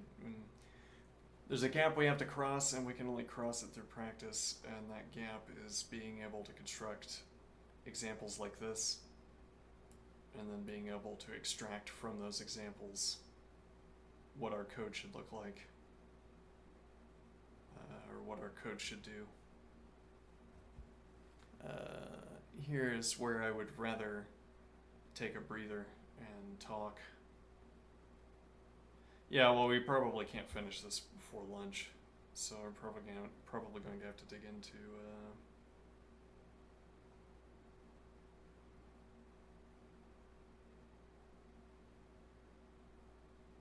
Emacs time. Okay, but how directly does this translate?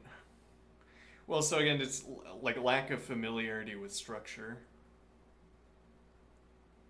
is revealing. I can see in my head a lack of familiarity with structure, because this does not inspire in me any implementation.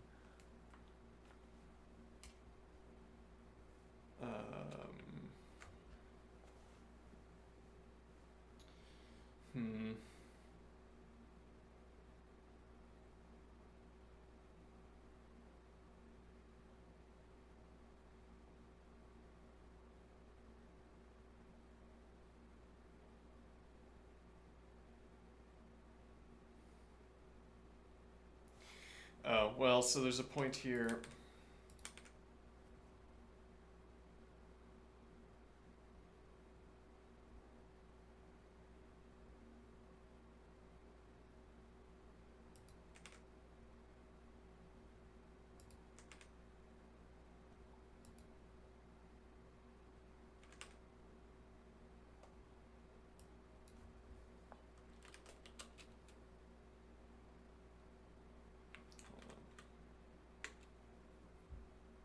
Where did I get the value of 9,000 from?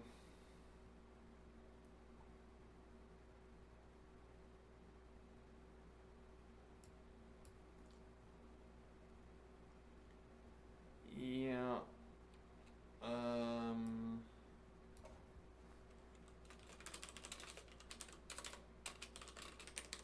But that kind of gap slows down the translation, I'm assuming.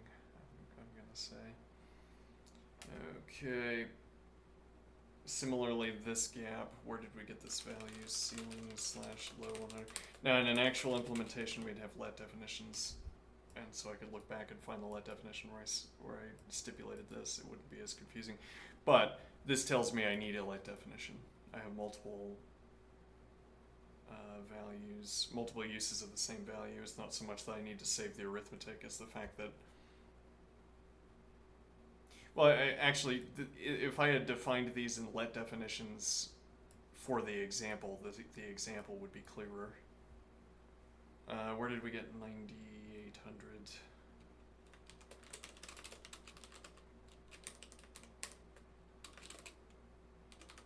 So what we could do here to clarify this further is we could call this A. It doesn't need to be a char. A, B, C, 2000. This needs to be 20, and this needs to be A.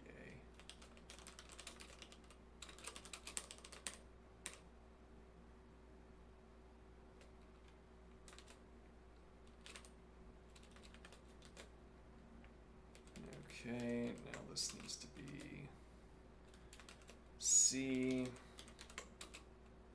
90 is B. 98 does not yet have D. D. Okay, so these would be our let definitions.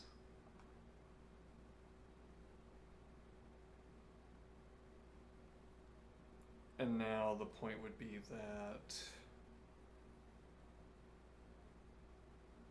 let me see.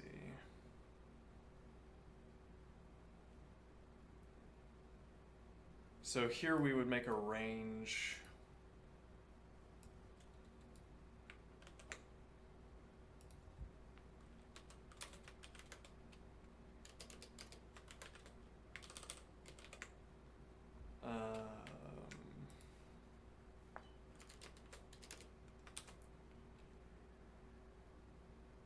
Let's see, what bit of code would we do here? So 20 to 90, the reason I have 20 to 90, well, one wonders why we don't just have 2 to 9, but whatever, it doesn't matter. We're going to be doing, well, actually, no, we kind of do need it to be 2 to 9.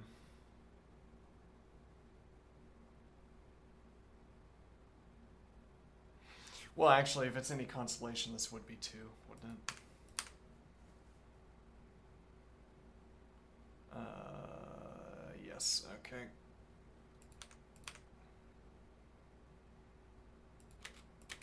However, this would be 15. Yeah, well, the hundreds have to work differently. Because the hundreds work differently depending on the thousand range that you're in, as we discovered.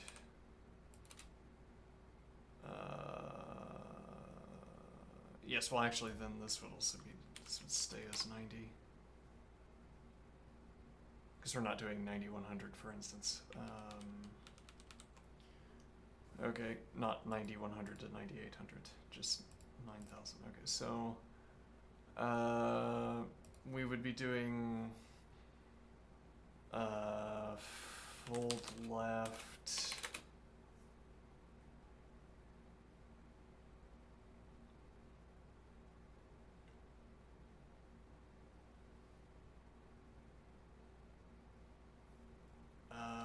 Range 2 to 10, 2 to add 1, 9. That's the list. The function is hash ref.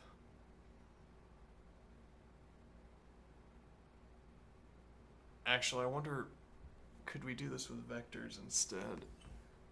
Interesting.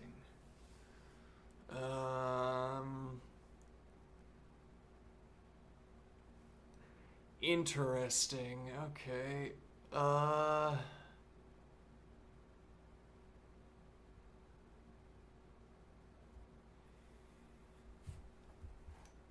look at that. We're out of time. Could we do this with vectors instead?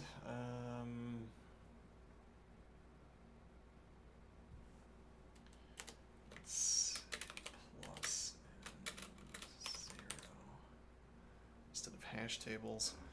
So the idea would be I get hash ref out of each of these. Yeah, we could certainly use a vector for the thousands place. For the hundreds place, it's harder because we have 100 entries. The cost of making that vector is going to be high. Well, the cost of making the hash table is also going to be high. Yeah, actually, we're going to want a closed form solution for the hundreds place, because otherwise we have to have either a vector with 100 entries or a hash table with 100 entries, which is too expensive to implement for each of these test cases. Alright. Hopefully I wasn't muted, was I? No. Alright.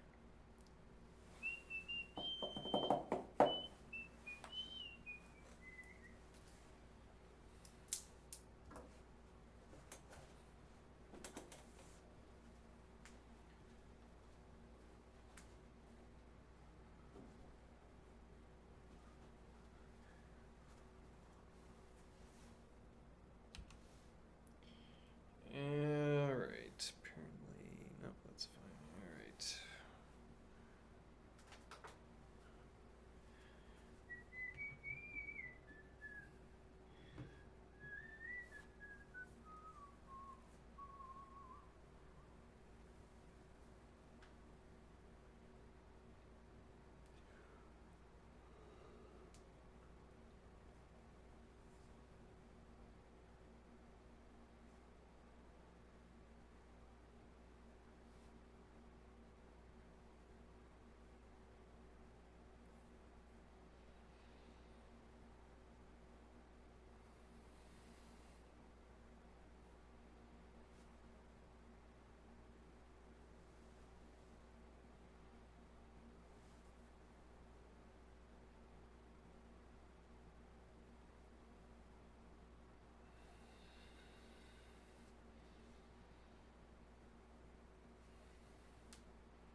Is chess a formal system?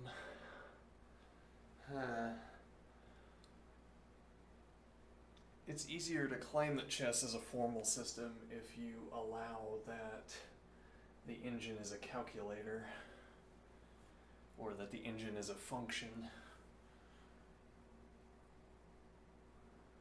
So I am thinking. And the point would be that if we treat the engine as a function that outputs the correct values, well, we don't have to editorialize, but if we take values from the engine and prioritize them, give them a special status, then it's easier to argue that our formal analysis is about arriving at the output of the engine. And yet I don't think anyone would agree that that's what our positional analysis, for instance, is about. And well, no, I mean, some people would now argue that, I suppose. Like, the point of positional analysis is to guess correctly, or correctly predict whatever the engine is going to say should be the output.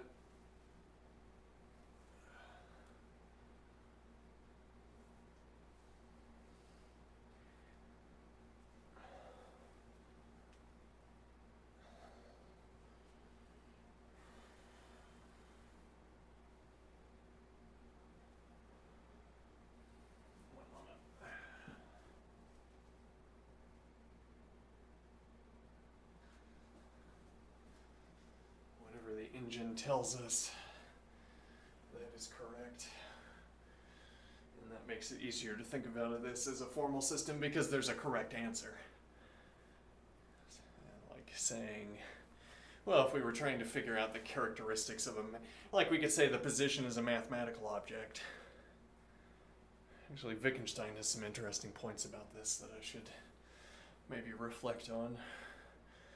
But okay, if we want to think about a chess position as a mathematical object, perhaps we should. position itself, some of its characteristics, I don't know. Okay, but then the point would be one of the characteristics of that position would be the output of an engine.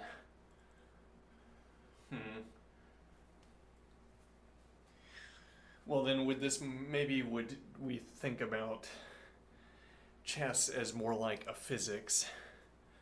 Interesting. And the idea of thinking about chess as more like a physics would be to say that, say we have measuring equipment for physical events. Okay.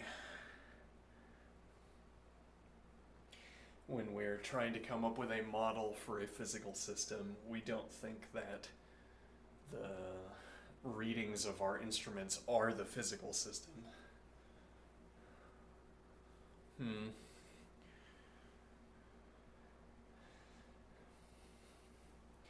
And the idea would be that the engine output is something that we can read to tell us about the state of the system. Maybe.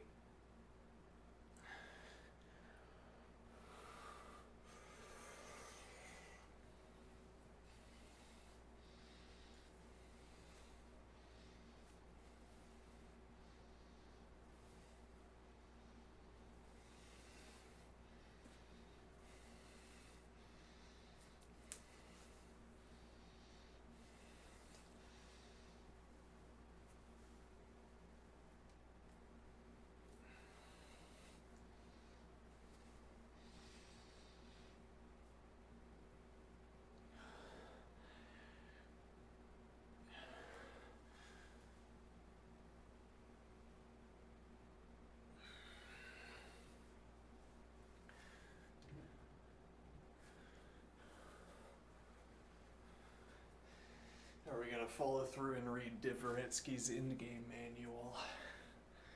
Maybe. Maybe so.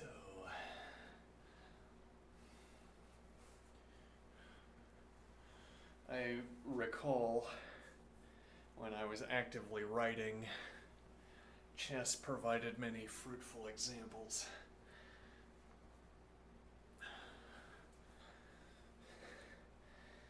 Like for philosophy of math. Well, and yeah, it's going to take up some of the time we would otherwise be spending on philosophy of math. And well, so we have this example of chess where it seems quite reasonable to call it like math. It's like the math behind describing chess is just incidentally not useful for describing anything else. Whereas the math behind geometry, for instance, Euclidean geometry is useful for describing architecture, e.g., and that's why it gets called math, I suppose, instead of getting called art, like a style of art.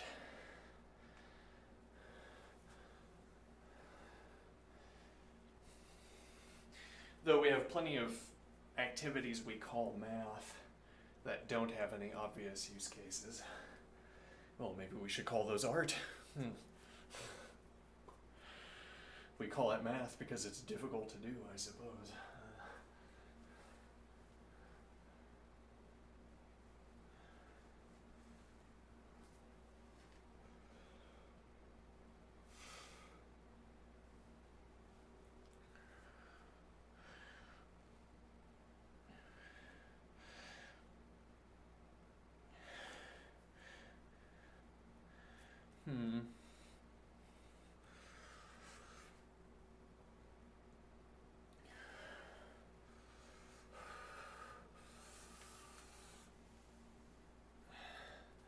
My shoulder is feeling fine, I think.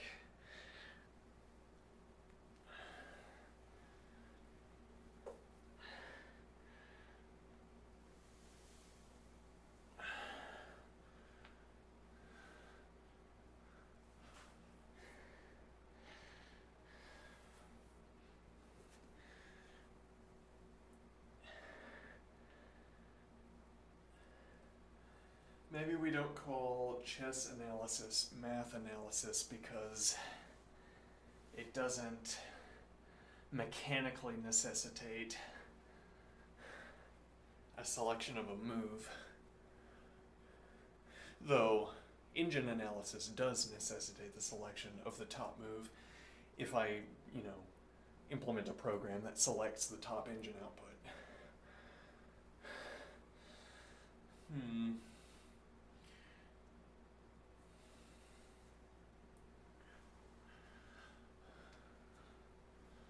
But okay, so my positional analysis of a board state does not necessitate a move selection. And in that regard, well, it's not a function.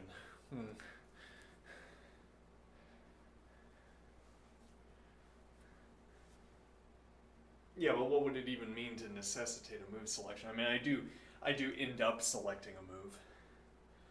Yes. It reminds me of that idea. I don't really have time to cover it in this talking session, but someone said that humans are next word predictors, like LLMs. Or LLMs are next word predictors, like humans are next word predictors. What a strange supposition. The idea would be that we choose words, and you can interpret the choice of words as being a prediction of what word I will choose, though I'd say that's some kind of grammatical mistake. Like when I choose a word, I'm predicting a word. I don't know. Both output a word, both choice of word and prediction of word, and in that regard you could say they're both predictions of words. Okay, similarly, I have to make a move if I am playing chess, so then we could say that my analysis is a function that outputs a move. We could try to think of it that way. Interesting. I think there's something fundamentally flawed about saying that humans are next word predictors on the basis of the fact that we choose words, but I don't have time to go into that. Consequently, I will call lunch. I'll be back. See you soon.